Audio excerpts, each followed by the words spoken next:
So hey weebs Nexus here. हाँ, मैं लेके आ चुका हूँ नाइट किंग का पार्ट 4। हाँ, बहुत ज्यादा टाइम हो गया, काफी लोग स्टोरी भूल चुके होंगे, तो जाओ पहले प्रीवियस वीडियो देखो। वैसे मैं यहाँ पर भी एक छोटा सा रिकैप दे देता हूँ। लास्ट एपिसोड में अपना लियोन स्पीडियो किंगडम में चला जाता है और वहाँ पे डीमंस का चुन चुन कर खात्मा करता है। सिर्फ खात्मा ही नहीं, वो उनको ह्यूमिलिएट भी कर रहा होता है। और वो जो स्पीयर ऑफ विजडम वाला डीमन था, वो ग्रेट डीमन ऑफ सेडक्शन से मिलता है। देन वो लोग मिलकर लियोन के ऊपर हमला प्लान करते हैं। फिर लियोन के सोल्जर्स और लाखों डीमंस में बैटल होती है। Then Leon god of war की पावर्स को यूज करता है और डीमंस का खात्मा करता चला जाता है। एंड वो ग्रेट डीमन ऑफ सेडक्शन को भी हरा देता है और जान से मार देता है। देन वो वहाँ की क्वीन को लेकर अपनी अर्थ में वापस आ जाता है। उसके बाद उसको आभास हो जाता है कि डीमंस मिलके कुछ बहुत ही ज्यादा बड़ा करने वाले हैं, एक बहुत ही बड़ा महायुद्ध, जो कि उसके पहले वर्ल्ड में भी हुआ था। और वो नहीं चाहता कि यहाँ पर भी ऐसी तबाही हो, इसी वजह से वो यहाँ पर पहले से ही रेडी होना चाहता है। फिर वो पैराडाइज जाता है एंड वहाँ से सील्डिंग ऑफ लाइफ ले आता है। देन वो एकेडमिक स्टूडेंट्स को नाइट की ट्रेनिंग देने के लिए रिक्रूट करता है। एपिसोड के एंड में जूजू आइलैंड में एक रेड गेट खुलता है, जिसका बॉस होता है ग्रैंड नाइट कैवरिक, जिससे कि कोरिया की टॉप गेट्स भिड़ती हैं। अब आगे एपिसोड की स्टार्टिंग हम लोगों को दिखाई जाती है रेड टीम के वाइस लीडर, जो कि अभी अभी होश में आई होती है और उसको कुछ भी पता नहीं होता कि वो यहाँ तक कैसे आए, क्योंकि उसकी कुछ टाइम पहले की मेमोरीज गायब हो चुकी हैं। तभी वहाँ पर एक लड़की आती है। क्या आप उठ गई? मेरा नाम है हाइल्डर एंड मैं वुर्सलिंग ट्राइब के शमन हूँ और आप हमारे लिए हीरो हैं, क्योंकि आप लोगों ने हम लोगों को किंगडम के रूथलेस ट्रूप से बचाया था। तभी वहाँ पर किमचियोल भी आ जाता है। वैंग उसको बताती है कि उसकी मेमोरीज उसको याद नहीं आ रही है। किमचियोल कहता है तुम्हें कितना याद है? वो कहती है कुछ खास नहीं, बस जो मुझे याद है वो है तबाह हो चुकी हुई जमीन और लाशें। पता नहीं हम लोग वहाँ से कैसे बच गए। किमचियोल कहता इसका मतलब ये है कि तुम्हारी सारी याददाश्त चली गई है, जो कि मैं समझता भी हूँ। वहाँ पर हम लोगों ने अपना बेस्ट दिया था, लेकिन किसी तरीके से स्पेल फेल हो गया और हम लोग वहाँ से भाग गए। उनके पास सारे फुट सोल्जर से था, इसी वजह से वो हम लोगों का पीछा नहीं कर पाए। लेकिन वो दरिंदा, उसने हम लोगों को अंत तक पीछा किया, लेकिन फिर कहीं से वुर्सलिंग ट्राइब आ गई, जिसने कि हम लोगों की मदद की। लेकिन उसके बीच में तुम्हारे सर पे हथौड़ा पड़ गया, इसी वजह से तुम्हारी एक दिन की याददाश्त चली गई और तुम यहाँ पर 2 दिन तक बेहोश पड़ी रही। और ये जो तुम्हारे सामने शमन है, इसी ने ही तुम्हारी जान बचाई। वो कहती है क्या? लेकिन हमारे पास तो हीलर्स भी था। किमचियोल कहता पता नहीं, वो लोग हम लोगों की इंजरी को हील नहीं कर सके। हिल्डर कहती है हाँ, वो इस वजह से है क्योंकि वो एक कर्स का यूज करता है, जो कि हीलिंग को नलिफाई कर देता है। लेकिन ये साइन, मैंने तुम्हारी रिकवरी के लिए तुम्हारे ऊपर ये स्पेल इम्प्रिंट कर दिया था। हमारी जो लोकल ट्राइब्स होती हैं, वो तरह तरह के स्पेल्स की यूज करते हैं, जिनका इस्तेमाल मार्किंग के द्वारा किया जाता है। हर एक मार्किंग अलग स्पेल को डिनोट करता है। किमचियोल कहता है वैसे अगर तुम ठीक हो चुकी हो तो हम लोगों को एक मीटिंग में भी जाना है। देन हम लोगों को दिखाई जाती है मीटिंग का सीन, जहाँ पर ट्राइब के चीफ बैठे होते हैं और साथ ही बैठे होते हैं हंटर्स। चीफ सभी हंटर्स से ये कहानी बता रहा होता है कि कई सालों से आर्मी हम लोगों का खात्मा करती आई है, वो भी हम लोगों को पापियों को नाम देके। वो जब भी हम लोगों को पकड़ते हैं तो उनकी खाल तक को उतार देते हैं। हालांकि हम लोगों ने कभी भी हार नहीं माना, लेकिन उसके बावजूद हम में से 3 ट्राइब्स का खात्मा हो गया। इसी वजह से हम लोगों ने आखिरी में अपने हाथों को गॉड के सामने फैला दिया और इसी वजह से गॉड्स ने तुम हीरोज को यहाँ पर भेजा है। किमचियोल कहता वो बंदा बहुत ही ज्यादा स्ट्रॉन्ग है। हम लोगों के पास 3 एस क्लास हंटर्स थे और साथ ही में 150 रेड टीम मेंबर्स। शमन कहती है गैवरिक कार्वर बहुत ही ज्यादा पावरफुल है, वो जायंट बुल के अटैक को भी आराम से झेल सकता है एंड उसकी रिजनरेटिव एबिलिटीज भी कमाल की हैं। और जब तक वो जिंदा रहेगा, उसकी आर्मी को भी सेम ही वरदान मिलता रहेगा। योंगवन कहता हाँ, उसके आर्मर पर सिर्फ एक ही चीज ने काम की थी, जो कि द योना का वेम्ब्रेंस। योना कहती है हाँ, क्योंकि वो अटैक आर्मर पियर्सिंग के लिए ही बना है। वैसे शमन, क्या हम लोगों को आर्मर पियर्सिंग आइटम मिल सकते हैं? वो कुछ ऐसे आइटम्स होते हैं जो कि आर्मर और डिफेंस को इग्नोर कर देते हैं। शमन कहती है हाँ, वैसे हमारे ट्राइब के पास ऐसे मार्किंग्स तो हैं जिनके इफेक्ट भी सिमिलर हैं। उन्हें कहते हैं मूलार्स मार्किंग। वो जैसे उन लोगों की वो मार्किंग लगाती है, उनकी आर्मर पेनिट्रेशन 35% से इंक्रीज हो जाती है और स्ट्रेंथ एंड्योरेंस भी 20% से बढ़ जाती है। चीफ कहता है तो हीरोज, प्रिपरेशंस कंप्लीट हो चुके हैं, तो आप लोग हम लोगों की रक्षा कीजिए, हम लोग आपका इस चीज में पूरा साथ देंगे। देन तभी सीन चेंज होता है। हम लोगों को दिखाया जाता है जूजू आइलैंड का एक रेंज, जहाँ पर एकेडमी के स्टूडेंट आए होते हैं एंड उनको लियोन यहाँ पर लाया होता है। लियोन सभी के साथ ही खड़ा होता है, तभी उसके पीछे से आवाज आती है योर मैजेस्टी अब यहाँ पर आ चुके हैं। लियोन उस बंदे से तारीफ करता है कि यहाँ पर जितने भी घोड़े हैं वो कमाल के हैं और तुमने सिर्फ एक ही नोटिस में इतनी जल्दी सारी तैयारी भी कर दी। वो बंदा मस्का लगाते हुए कहता है अरे नहीं, ये तो मेरा सौभाग्य है जो मैं आपके काम आया। हमारे सारे हॉर्सेस टॉप नॉच हैं, इसीलिए लियोन घोड़ों को अपने मन से चेक करने के लिए आगे बढ़ता है। एंड स्टूडेंट से कहता देखो तुम लोग आगे चल के नाइट्स बनोगे और एक हॉर्सी नाइट का जीवन साथी होता है, तो इसीलिए ये चीज बहुत ही ज्यादा जरूरी है कि तुम अपने हिसाब से मनपसंद घोड़े से बॉन्डिंग करो और वो चीज तुम लोग करोगे अभी। जाओ, जो भी तुम्हें घोड़ा पसंद आता है उससे अपना कनेक्शन स्टेबलाइज करो। सारे बच्चे तुरंत ही निकल जाते हैं। तभी वहाँ पर क्वीन भी पहुंच जाती है एंड उसके साथ में होती है हैरी, जो कि उसकी सेवा कर रही होती है। लियोन को सिखाता अर्जेंटली शॉर्ट नोटिस पर आने के लिए थैंक्स। थिंग्स। क्वीन कहती है अब आखिर आपने मुझे बुलाया था तो मैं क्या सही मना करती। वो लोग ऐसे आपस में बातें कर रहे होता है और वहीं हैरी का मूड खराब हो रहा होता है कि उसे एरियन हंटर होने के बाद भी क्या क्या करना पड़ रहा है। लियोन क्वीन को लेकर रांच में विजिट करता है। दोनों लोग घोड़ों को देखकर काफी ज्यादा खुश होता है क्योंकि घोड़ों की हालत काफी अच्छी है। लियोन क्वीन से राइड के लिए पूछता है। क्वीन कहती है कि मेरे लिए घोड़ा आप ही चुनिए। लियोन एक ब्लैक घोड़ा चुनता है जो कि देखने में काफी स्ट्रॉन्ग लग रहा होता है। लियोन हैरी से भी एक घोड़ा पिक करने को कहता है। हैरी एक सुंदर सा व्हाइट घोड़ा चूज करने लगती है, लेकिन लियोन कहता है उधर देखो वो येलो हॉर्स को, वो बहुत ही ज्यादा मस्कुलर है, इसीलिए उसको ही चूज करो। हैरी को ना चाहते हुए भी वो घोड़ा चूज करना पड़ता है। तभी लियोन हैरी को धक्का मारते हुए आगे बढ़ जाता है एंड क्वीन के सामने पहुंच जाता है। देन वो क्वीन को अपने हाथों से घोड़े के ऊपर बैठा देता है। हैरी बस यही मन में सोच रही होती है सेम्प। तभी लियोन के पास जिनसो भागते हुए आता है। वो बहुत ही ज्यादा थका हुआ होता है। लियोन पूछता है कि माजरा क्या है। वो बताता है कि उसके बाद प्रेसिडेंट की इमरजेंसी कॉल आई है और वो आपसे बात करना चाहते हैं। लियोन बात करने के लिए तैयार हो जाता है। प्रेसिडेंट लियोन के हालचाल पूछता है। लियोन कहता है मुद्दे पे आओ। प्रेसिडेंट कहता है कि मुझे आपकी मदद चाहिए क्योंकि जहाँ पर आप हैं वहीं पर जल्दी डंजन ब्रेक होने वाला है। लियोन साफ साफ मना कर देता है, ये सब मेरा काम नहीं है तो मुझे अपनी चीजों में मत घसीटो। प्रेसिडेंट कहता है हाँ मुझे पता है कि ये आपका काम नहीं है, लेकिन मैं आपको ये सब चीजें इस वजह से बता रहा हूँ क्योंकि इस गेट में एक कैच है जो कि आपको पक्का से इंटरेस्टिंग ही लगेगा। क्योंकि वो जो इस गेट का बॉस है वो अपने आप को गॉडेस ऑफ फर्टिलिटी का नाइट बताता है। देन कुछ टाइम बीत जाता है एंड हम लोग देखते हैं लियोन रेड गेट के अंदर चला जाता है। उसके साथ में होती है क्वीन एंड हैरी और अकेडमी के स्टूडेंट्स। जैसे सब लोग अंदर घुसते हैं वो वहाँ की हालत देखकर चौंक जाते हैं क्योंकि वहाँ पर जगह जगह पर इंसानों की बॉडीज को टांगा होता है जिनको कौवे नोच नोच के खा रहे होते हैं। लियोन को तब की बात याद आ रही होती है जब वो एसोसिएशन गया होता है जो कि उस रेड गेट का इकलौता सर्वाइवर होता है। हालांकि वो भी कुछ भी बोलने और सुनने की हालत में नहीं है। चीफ कहता है तो हमें कुछ देर तक इंतजार करना चाहिए। लियोन कहता है नहीं इसकी जरूरत नहीं है क्वीन, मैं ये सब कुछ तुम पर छोड़ता हूँ। क्वीन आगे बढ़ती है एंड अपने मैजिक के यूज करने लगती है। लियोन कहता है तुम्हें ज्यादा कुछ करने की जरूरत नहीं है, बस उसके ड्रीम्स के बीच में एक स्पेस को क्रिएट करो। क्वीन अपने मैजिक यूज करके वही चीजें करने लगती है एंड उस आदमी के दिमाग में पूरी तरीके से घुस जाती है। वो कहती है मुझे दिख रहा है कि नाइट जिसके पास एक वॉर है हमारा एंड वो अपने आप को बता रहा है goddess of life and fertility का सेवक एंड उसका नाम है कैवरिक। लियोन उसी बात समझ जाता है कि ये किसका काम है। देन हम लोग देखते हैं वो प्रेजेंट टाइम में रेड गेट के अंदर होता है। क्वीन कहती है अभी यहाँ की हालत देखकर ऐसा लग रहा है कि यहाँ बसर मचे हुए काफी टाइम हो चुका है तो ये कि डेड बॉडीज हंटर्स की हो सकती हैं। लियोन कहता है नहीं क्योंकि वो देखने में ऐसी नहीं लग रही हैं और यहाँ की हालत देखकर साफ पता चलता है कि वो लोग बर्निंग फील्ड टैक्टिक्स का यूज कर रहे हैं, मतलब वो किसी को भी जिंदा नहीं छोड़ रहे हैं। क्वीन कहती है ओह तो तुम इसमें काफी ज्यादा नॉलेजेबल लग रहा हो। लियोन कहता है हाँ क्योंकि मैं भी ऑक्स के साथ यही सब करता हूँ। लियोन सभी से कहता यहाँ पर जो भी कुछ हुआ है वो काफी टाइम पहले हुआ है और उसको समझने के लिए हम लोगों को ये जगह को एक्सप्लोर करना होगा। देन वो काफी तेजी के साथ आगे बढ़ने लगता है। उसके साथ ही साथ बाकी लोग भी भाग रहे होता है। क्वीन कहती है मेजेस्टी वैसे क्या मैं आपसे ये चीज पूछ सकती हूँ कि आप इतनी ज्यादा जल्दी में क्यों हैं? क्या आप बाकी ट्रूप्स और सरयुप्पी का इंतजार नहीं करेंगे? क्या यहाँ पे कुछ होने वाला है? लियोन कहता है हाँ ये रेड अलग है क्योंकि इसमें बॉस खुद होली ग्रेल नाइट है। Holy grail knight sir Gavrik goddess Demera का फेवरेट वो ग्रेल नाइट जो कि मेरी जनरेशन से 3 जनरेशन पहले एग्जिस्ट करता था एंड उसी के ही मार्शल आर्ट्स मेरी जनरेशन में पास ऑन हुए हैं। आज से 800 साल पहला सर गैवरिक एक सैवेज ट्राइब के हंट में गया था एंड उनको तभी मरा वो घोषित कर दिया गया। हालांकि जो भी ग्रेल नाइट्स होते हैं उन पर गॉड्स की कृपा होती है, लेकिन कुछ चीजों के चलते सर गैवरिक को स्वर्ग नसीब नहीं हुआ। क्वीन कहती है लेकिन ऐसा कैसे हो सकता है? लियोन कहता मैंने खुद ही सेक्रेट आइटम की एनर्जी की यूज करके उनको ट्रैक करने की कोशिश की थी, लेकिन ना मुझे वो मिला और ना ही ट्रूप्स। मेरे पास भी 3 थियरीज हैं। पहली कि सर गैवरिक अभी जिंदा है, दूसरी उनकी सोल अपना रास्ता भटक गई है और सबसे ज्यादा खराब आखिरी जिसके हिसाब से उसने पार्टी बदल ली है। और अगर तीसरी थियरी सही होती है तो मुझे एक ग्रेल नाइट से बैटल करना होगा और अगर ये बैटल मॉर्टल रेल्म में होती है तो उससे पूरा मॉर्टल रेल्म ही खत्म हो जाएगा। इसीलिए हम लोगों को जो कुछ भी करना है वो इसी गेट के अंदर करना है। देन वो लोग थोड़ा और आगे बढ़ते हैं। वहाँ पर भी काफी लोगों की लाशें टंगी होती हैं। लियोन जैसे उन लाशों को देखता है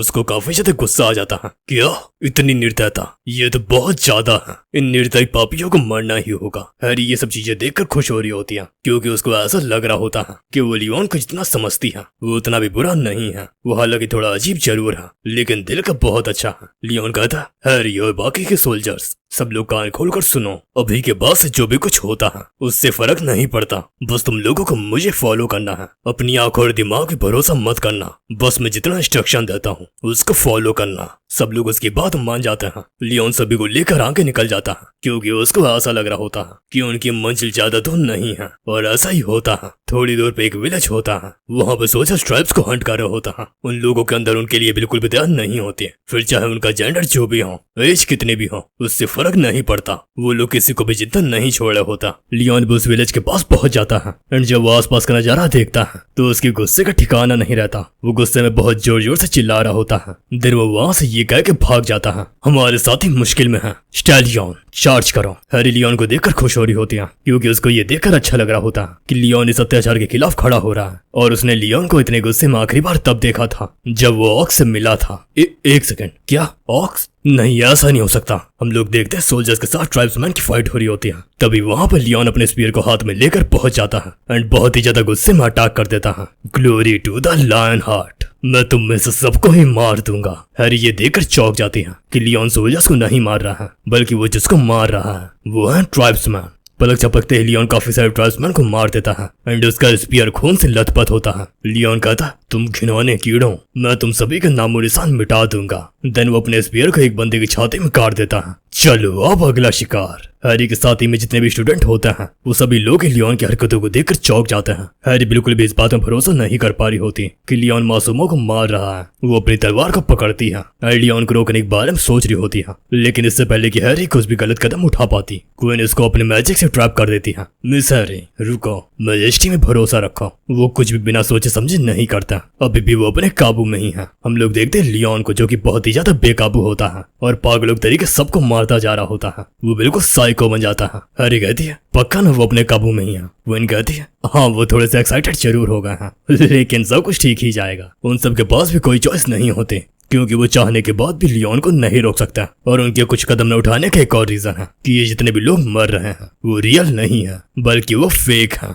जिनको हम लोग एनपीसीज भी कह सकते हैं। ये सभी लोगों को गेट ने पास की मेमोरी से बनाया है। यूजुअली गेट्स में कुछ लोग ऐसा ही होता है सिवाय कुछ को छोड़कर, जिनको हम लोग कहते हैं सर्वाइवर्स। और वो जो एनपीसीज मॉन्स्टर्स होते हैं वो पास्ट मेमोरीज के रेवेनेंट से ज्यादा कुछ नहीं होता। और इसी वजह से चाहे तुम लोग उनको काटो या मारो या सूली पर चढ़ा दो, ये पाप में नहीं गिना जाएगा। लियोन बहुत ही ज्यादा गुस्से में होता है और सारे लोगों को सफाया करता जा रहा होता है। थोड़ा टाइम बीत जाता है। हम लोगों को दिखती हैं बस और बस चारों तरफ लाशें। तभी सोल्जर्स आगे आते हैं। उनके सामने लियोन की टीम होती है। वो लोग अपना हेलमेट उतारते हैं और लियोन की आंखें झुक जाते हैं। आप एक ग्रैंड नाइट हैं और हम आपकी आंखें नतमस्तक हैं। लियोन कहता, उठो, तुम लोग अभी भी बैटलफील्ड में ही हो। लीडर कहता, मेरा नाम है तोस्काता वेंडलिक एंड मैं लॉर्ड वेंडलिक का भाई हूँ। लियोन कहता, ओ वेंडलिक, ये तो लैंक्वेल की एक सिटी है, तो तुम्हारा भाई वहाँ का लॉर्ड है। लियोन बस यही सोच रहा होता है। मुझे तोस्काता वेंडलिक के बारे में कुछ भी याद नहीं, क्योंकि अगर वो ग्रैंड बन चुका होता तो मैं उससे पैराडाइज में जरूर मिला होता। तो इसका मतलब ये हुआ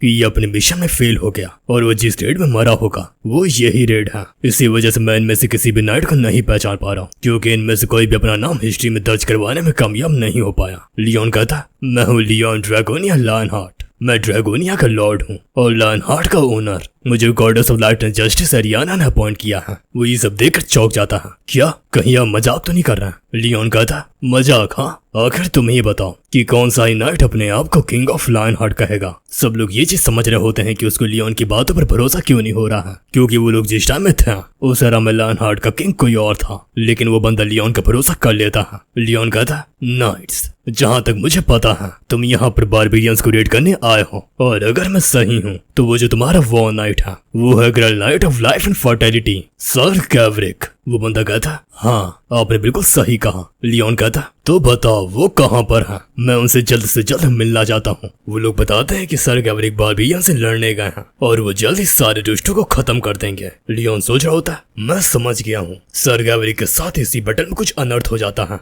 देन हम लोगों को दिखाया जाता है ट्राइब्स का बेस, जिसमें लड़ाई की सारी तैयारियां हो चुकी होती हैं। जगह जगह पर लोग तैनात होते हैं। सारे हंटर्स भी उन लोग की तरफ से लड़ने के लिए तैयार होते हैं। गिमचियोल कहता है, वो आ गया, एनिमी एस्केलेटर आ गया। वहां पर और भी सोल्जर्स खड़े होते हैं। वह कहती है क्या तुम श्योर हो कि ये एक रेड गेट है, क्योंकि मुझे इसकी डिफिकल्टी ब्लैक गेट से कम नहीं लग रही है। कोई भी ये चीज समझ नहीं पा रहा होता कि एक रेड गेट की डिफिकल्टी इतनी ज्यादा कैसे हो सकती है। यूरी कहती है हम लोग ये कर सकते हैं, यहाँ पर जितने भी ट्राइब्स हैं वो सभी लोग ही हमारा साथ देने के लिए यहाँ पर इकट्ठा हुए हैं। और सिर्फ इतना ही नहीं, हमारे पास जो भी मार्किंग्स हैं उससे हम लोगों को काफी तरीके के बूस्ट मिले हैं। ये मार्किंग वो मार्किंग्स हैं जो कि बीस्ट गॉड की पूजा करने के बाद मिलते हैं, और ये सब चीजों के साथ हम ये गेट क्लियर कर सकते हैं। गैवरिक उन लोगों की तरफ देख के कहता है तुम लोग तो वही मर्सनरीज हो जो कि लास्ट टाइम में बच गया था। मैंने तुम लोगों की जान तब बख्शी दी थी, लेकिन मुझे ये नहीं पता था कि तुम लोग इतने ज्यादा नीच हो। तो बताओ तुम लोग यहाँ पर क्या कर रहे हो। यंग वन अटैक करते हुए कहता आखिर हम लोग यहाँ पर क्या ही करेंगे, ऑब्वियसली तुम्हें हराएंगे।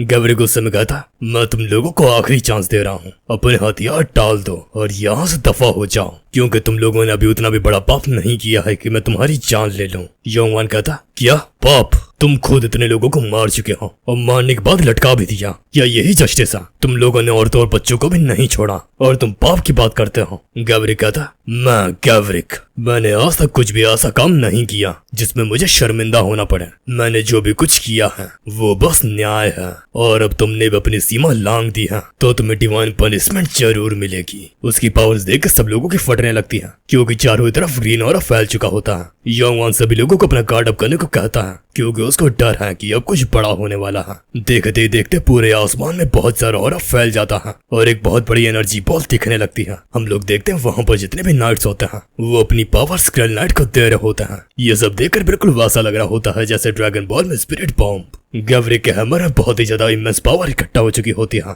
और गैवरिक भी अपने अटैक को थ्रो कर देता है।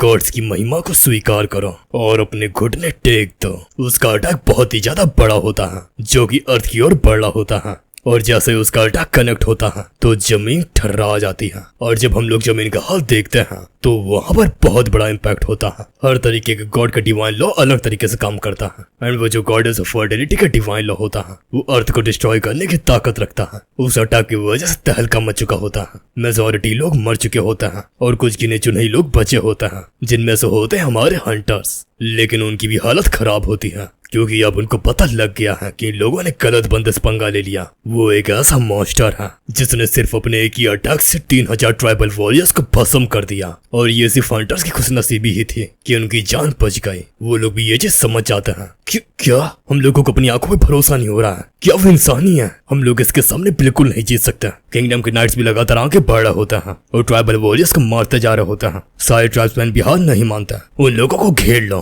क्योंकि अभी भी नंबर्स के मामले में हम लोग उनसे ज्यादा हैं। और अभी नाइट्स के रास्ते में सिर्फ ट्राइब्समैन नहीं होता बल्कि हंटर्स भी होते हैं, जो कि बाकियों के कंपैरिजन में थोड़े पावरफुल हैं। तभी एक हंटर नाइट के लीडर पे हमला कर देता है। लीडर उसके अटैक को अपनी शेड से ब्लॉक कर लेता है, लेकिन वो समझ जाता है कि इसका अटैक इतना भी ज्यादा वीक नहीं है। क्या एक टुच्चू सा मर्सनरी इतना स्ट्रॉन्ग है? या ये इस वजह से है क्योंकि इनकी बॉडी भी बीस्ट गॉड की मार्किंग है, लेकिन इतनी स्ट्रेंथ भी एक नाइट को हराने के लिए काफी नहीं है। हम लोग देखते हैं नाइट अपनी शील्ड में उसकी एक्स को फंसा लेता है और उस बंदे को काफी दूर फेंक देता है। देन वो अपना हेलमेट उतारने के बाद सभी नाइट से कहता है अपने अपने घोड़ों से उतरो और फॉर्मेशन बनाओ। ये होता है किंगडम्स नाइट, जो कि ग्रैंड नाइट से एक स्टेज कम होता है। ये एक ऐसा नाइट्स होता है जो कि सैकड़ों सालों से तलवारबाजी कर रहे हैं, इसी वजह से इनके पास एक्सपीरियंस भी बहुत ज्यादा है। उनकी तरफ ट्राइब्समैन भी बड़ा होता है और वहीं ये नाइट्स भी फॉर्मेशन में आ जाते हैं। फिर उन लोगों का क्लैश होता है। Glory to the Pantheon. Then हम लोगों को नड़ जाती है हंटर्स पे। गिमची और कहता है पीछे से भी काफी सारे सोल्जर्स आ रहे हैं, अगर ऐसे ही चलता रहा तो हम लोगों को भी एल लग जाएंगे और हम लोगों को यहाँ से भागने का ये लास्ट चांस है। वह कहती है क्या आखिर भागने से तुम्हारे का मतलब है? गिमची कहता है हमारा एनिमी बहुत ज्यादा स्ट्रॉन्ग है, बॉस को तो छोड़ ही दो, हम लोग उन नाइट्स के ग्रुप का भी ज्यादा कुछ नहीं कर सकता। यंग वन कहता अगर हम लोग बाकी टॉप 10 गिल्ड्स की मदद लेते हैं तब शायद कुछ नहीं, लेकिन डंजन ब्रेक का क्या? जब तक हम लोगों को इकट्ठा करेंगे तब तक तो डंजन ब्रेक हो भी चुका होगा। गिमचोल कहता वैसे मेरे पास एक और आइडिया है। Ariana the goddess of light and justice, Demera the goddess of life and fertility. क्या तुमने ये नाम पहले नहीं सुना? The king of Lionheart. क्या तुमने उसका यूट्यूब चैनल नहीं देखा? और मुझे तो यही लगता है कि वो जिस जगह का किंग है ये करंट गेट भी उसी जगह को बिलोंग करता है। योंगवान कहता अगर वो वहीं का किंग है जहाँ से ये लोग बिलोंग करते हैं तो चीजें तो और भी ज्यादा खराब हो सकती हैं। इसीलिए हम लोगों को सही समय में ही अपने पैर पीछे खींच लेने चाहिए। वीडियो मांगे बढ़ने से पहले हम लोग बात करते हैं 1x की, जिससे हम लोगों ने लास्ट टाइम भी अर्निंग की थी और इस बार हम लोग इसका क्रैश गेम खेल के अर्निंग करने वाले हैं, जिसमें ज्यादा कुछ नहीं करना होता, बस प्लेन के क्रैश होने से पहले टेक विनिंग पे क्लिक करना होता है। इस बार मैंने इसमें 2000 रुपए लगाए थे, जिससे कि मुझको 5000 से भी ज्यादा की अर्निंग हो गई, वो भी बहुत आराम से। सो अगर तुम लोगों को भी अर्निंग करनी है तो कोई भी चांस मिस मत करना, कमेंट में लिंक है। एंड हाँ, मेरा प्रोमो कोड नेक्स्ट1 यूज करना मत भूलना। इसको यूज करके आपको अपने फर्स्ट डिपॉजिट पे अप टू 60,000 तक बोनस मिल सकता है। सो जाओ और 1x के साथ जीतो। चलो वीडियो में वापस आते हैं। तब इन लोगों शमन कहती है कि आप सब सही में हम लोग को छोड़ के जा रहे हैं। योंगवान कहता नहीं, हम लोग सपोर्ट के साथ वापस भी आएंगे, लेकिन अभी के लिए हम लोगों को पीछे हटना ही होगा। वो लोग वहाँ से निकलने की तैयारी करने लगते हैं। शमन कह रही होती है इस बार भी मॉन्स्टर्स नहीं हार रहे हैं, यहाँ पर तुम्हारे जैसे लोग इतनी बार आए, लेकिन कोई भी इस गेट को बंद नहीं कर पाया। तुम बेकार क्रिएचर्स। वो ये सब कहते हुए अपना अंगूठा भी काट रही होती है। उसके अंदर से डार्क ऑरा निकल रहा होता है। वो अपने मन से कुछ ना कुछ बड़बड़ा रही होती है। चलो कोई बात नहीं, अब फिर से मुझे आखिरी चारा चुनना ही होगा, लेकिन ये सब कुछ तुम्हारी गलती होगी। देन वो चुटकी बजाती है, जिसकी वजह से देखते ही देखते चारों तरफ रेड ऑरा फैल जाता है और जितने भी लोग होते हैं जिनकी बॉडी से मार्किंग होती है वो ग्लो करने लगती है। एंड देखते ही देखते उन लोगों की बॉडी में भी चेंजमेंट आने लगता है। एंड वहां पर काफी सारे मॉन्स्टर्स भी अवेकन होता है। वो जो हंटर्स होता है, शमन ने भी उनकी बॉडी में भी मार्किंग की थी, वो भी ग्लो करने लगती है।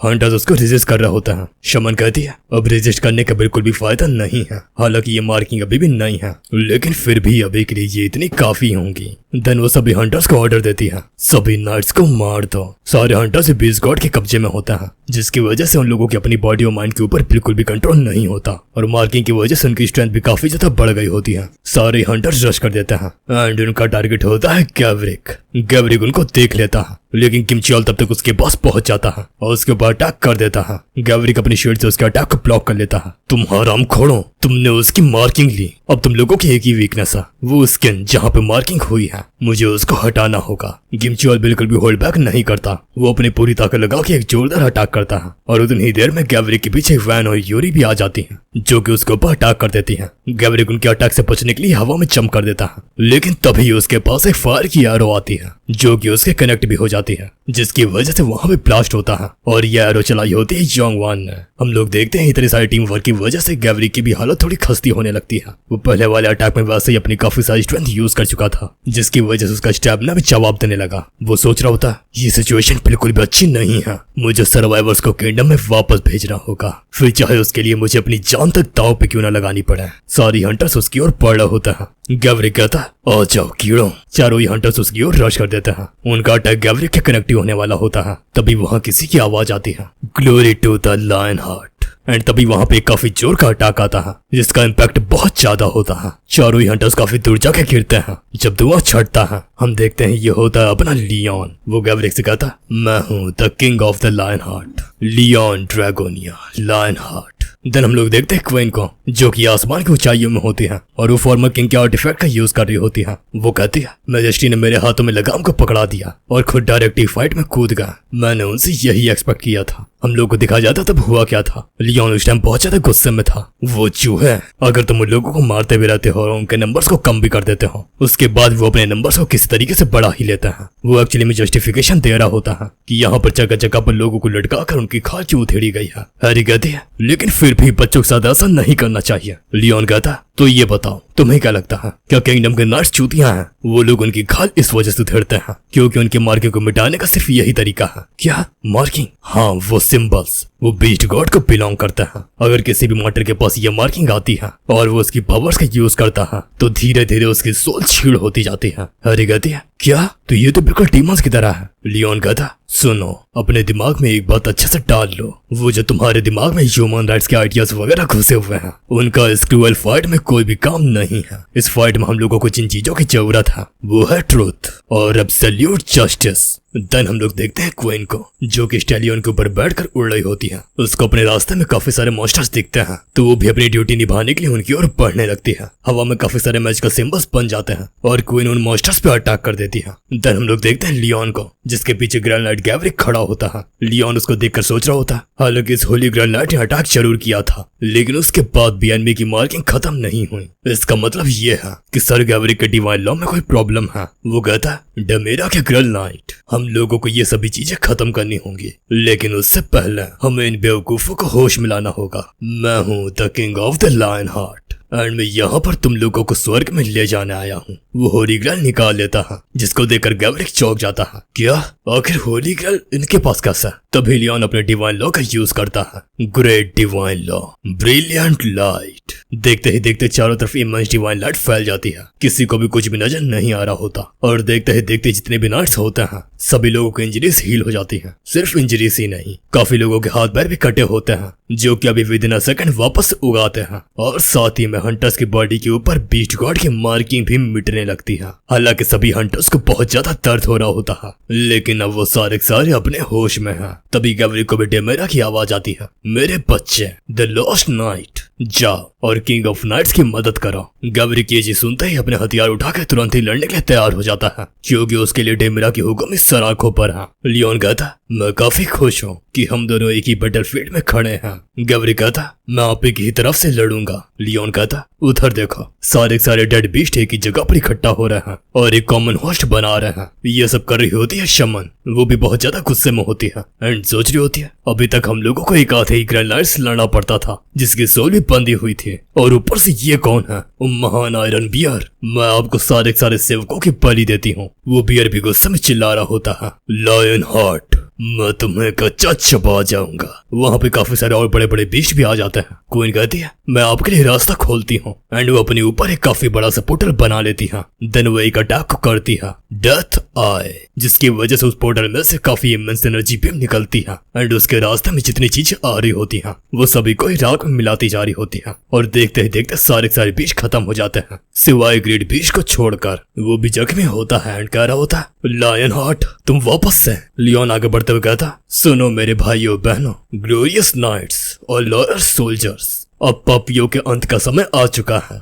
दिन कुछ टाइम पी जाता है। हम लोग देखते हैं शमन को, जो कि कहीं पे दूर भागी चली जा रही होती है, और वो डर की मार यही चिल्ला रही होती है, ये तो मॉन्स्टर्स हैं। अभी तक वो ग्रैंड नाइट हम लोगों के नाक में दम करके बैठा था, लेकिन आखिरकार वो किंग लायन हार्ट कहां से आ गया? उसने तो एक ही अटैक में ग्रेट बीस्ट को हरा दिया। तभी उसे किसी की आवाज आती है, तुम इतनी तेजी में कहां भागी चली जा रही हो? कुछ माना आता है एंड उसके हाथ पैरों को चकड़ लेता है। क्वीन के हाथ में एक माना स्टोन होता है। वो कह रही होती है, इसी का कहते हैं, हाँ माना स्टोन्स। मुझे ऐसा पता है कि ये एक रिसोर्स है जिसके अंदर कंसेंट्रेटेड अमाउंट में माना होता है। इसको तुम गेट के अंदर हंटिंग करके हासिल कर सकते हो, लेकिन इस गेट में इसका प्रोटेक्शन रेट बहुत ज्यादा है। ये जगह जगह बिखरे हुए हैं, जिसको देखकर ऐसा लगता है कि इस गेट में सैकड़ों हजारों भी नहीं बल्कि लाखों मॉन्स्टर्स मारे गए हैं। शमन कहती है, तो उससे क्या हुआ? क्वीन कहती है, ये गेट एक लूप है ना? बिल्कुल वैसा ही जैसे मेरा गेट था, लेकिन तुम एक डीमन नहीं हो। हालांकि तुम उनकी तरीके एक्टिंग जरूर करती हो। मेरे पास तुमसे पूछने के लिए काफी सवाल है। समन सोच रही होती है, क्या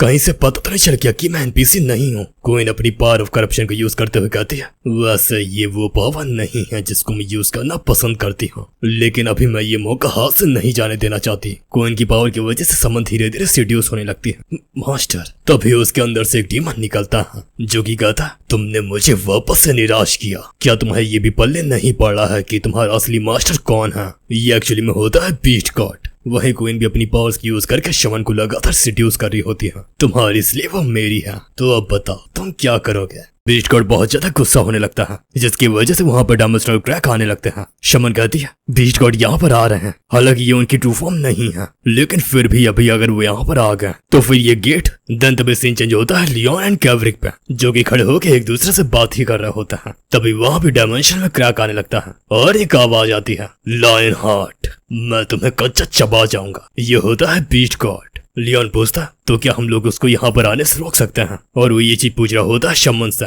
जिसको कि क्वीन यहाँ पर ला चुकी होती है। शमन कहती है इन सब चीजों का कुछ मतलब नहीं है, क्योंकि ये गेट जल्दी तबाह होने वाला है, क्योंकि बिस्कुट जैसे यहाँ पर आएंगे वो अपनी पूरी ताकत लगा के इस प्लेस को डिस्ट्रॉय कर देंगे। लियोन कहता ओह, तो अगर ऐसी बात है तो मैं भी लड़ूंगा, क्योंकि मैं अपने नाइट्स को पीछे नहीं छोड़ सकता। क्वीन कहती है लेकिन मैजेस्टी, बीस्ट गॉड से हेड ऑन फाइट लेना बिल्कुल भी होशियारी की बात नहीं है। लियोन कहता है हमारे पास इसके अलावा कोई भी ऑप्शन नहीं है, क्योंकि अगर ये डंजन ब्रेक होता है तो ये चीज बाहरी दुनिया के लिए बहुत ज्यादा खतरनाक हो सकती है। तभी गैवरिक आगे आता है एंड कहता नहीं, अभी भी एक रास्ता बाकी है। तभी वो एक हाथ को अपने ही सीने में घुसेड़ देता है और अपने अंदर से निकालता है माना क्रिस्टल। वो कह रहा होता है इस गेट को क्लोज करने की ये कंडीशन है कि हम लोग को पीछे हटना होगा। वैसे भी अब लड़ने का कोई भी फायदा नहीं है, क्योंकि ये गेट वैसे भी बहुत जल्दी गायब होने वाला है। लियोन को ये सब चीजें देखकर बहुत ज्यादा गुस्सा आ रही होती है, लेकिन गैवरिक के ऊपर नहीं, अपनी सिचुएशन के ऊपर। गैवरिक सभी लोगों को मोटिवेट करता है, किंग ऑफ द लायनहार्ट हमारे साथ हैं, तो हम लोगों को अपना बलिदान देना होगा। क्या तुम सभी मेरे साथ हो? तभी लियोन कुछ ऐसा देखता है जिसको देखकर उसके होश उड़ जाते हैं। सभी के सभी सोल्जर्स ही गैवरिक के तरीके अपने सीने में हाथ डालकर माना क्रिस्टल बाहर निकाल लेते हैं। गैवरिक लियोन से कहता मैजेस्टी, मुझे आपसे एक और फेवर चाहिए, जरा रुकिए। वो थोड़ा आंखें पड़ता है एंड पावर्स इकट्ठा करने लगता है। डियर गॉडेस डेमेरा, प्लीज मेरी विश को ग्रांट कीजिए। मैं गॉडेस डेमेरा का favourite night, king of the Lionheart का वफादार। गैवरिक अपनी पावर को इस हैमर में डाल रहा है। उसके साथ साथ बाकी नाइट्स के भी हाथ में जो भी माना क्रिस्टल होता है वो एनर्जी में चेंज होकर हैमर के अंदर चला जाता है। देन गैवरिक उस हैमर को लियोन को दे देता है। प्लीज मैजेस्टी, आप इसको तब तक अपने पास रखिए जब तक आपके पास ऐसा कोई इंसान नहीं आ जाए जो कि इसको डिजर्व करता हो। लियोन उस हैमर को एक्सेप्ट कर लेता है एंड कहता है मुझे ऐसा नहीं लगता कि इस हैमर के लिए कोई भी इंसान तुम्हारे जितना वर्दी हो सकता है। सर गैवरिक, मैं आपके ऑनर को हमेशा याद रखूंगा। देन लियोन यहाँ से निकल जाता है। गैवरिक भी सभी नाइट्स को ऑर्डर देता है, नाइट्स कैवलरी, ये मेरा लास्ट ऑर्डर है, किंग को प्रोटेक्ट करो। लियोन को काफी ज्यादा गुस्सा आ रहा होता है, क्योंकि वो किंग होने के बावजूद अपने लोगों के लिए ज्यादा कुछ नहीं कर पा रहा। देन वो सभी लोगों को लेकर वहां से निकलने लगता है और अब उसका हैमर उसके पास नहीं है, इसलिए वो स्वॉर्ड को उठाता है। वो सभी लोगों को मोटिवेट करता है, मैं गैवरिक, मैंने 10,000 से भी ज्यादा एनिमीज को मारा है और वॉर में लाखों एनिमीज को हराया है। मैंने अपनी मदरलैंड को 3 लाख ऑर्क से बचाया था एंड ओग्रे चीफ से जीता भी था। सभी लोग सुनो, गॉडेस डेमेरा ने हमारी प्रोटेक्शन की है। गॉडेस एरियाना के अंदर भी हम लोगों के लिए आशाएं हैं और हम लोग गॉड ऑफ वॉर को भी निराश नहीं कर सकता। तो मेरे भाई और बहनों, तैयार हो जाओ आज जस्टिस के लिए अपनी जान कुर्बान करने के लिए। आसमान में बहुत सारे रिफ्ट खुलती हैं एंड उसके अंदर से काफी सारे मोस्टीरिया जायंटिक हाथ निकलते हैं। ये होते हैं बीस्ट के। ये बीस्ट कोई आम बीस्ट नहीं होता, बल्कि ये बीस्ट गॉड की पावर का एसेंस होता है। सभी नाइट्स उनसे लड़ने को तैयार हो जाते हैं। हम लोग देखते हैं लियोन अपनी टीम के साथ गिर पड़ी खड़ा होता है। हैरी कहती है मैं बस ये सोच रही थी कि हम लोगों को इनको आखिरी तक लड़ते हुए देखना चाहिए। लियोन भी वहां पर थोड़ी देर रुकने के लिए तैयार हो जाता है। नहीं, इतनी जल्दी नहीं, अभी नहीं। वो ये सब गैवरिक को देखकर बोल रहा होता है, क्योंकि उसकी हालत बहुत ही ज्यादा खराब होती है। वो अपने आखिरी दम तक लड़ता है, बहुत ज्यादा लड़ता है और बूम, वहां पर एक ब्लास्ट होता है। ब्लास्ट की ओर सिर्फ और सिर्फ दिखता है बीस्ट गॉड। वो जो गैवरिक का वॉर हैमर होता है उसमें से भी ऑरा निकालने लगता है। लियोन बहुत ही ज्यादा गुस्से में होता है। सर गैवरिक, स्वर्ग सितारगा, तुम्हें इसकी कीमत चुकानी पड़ेगी। जिस बीस्ट गॉड को तुम लोग पूछते हो उसको मैं दुनिया की सबसे दर्दनाक मौत दूंगा।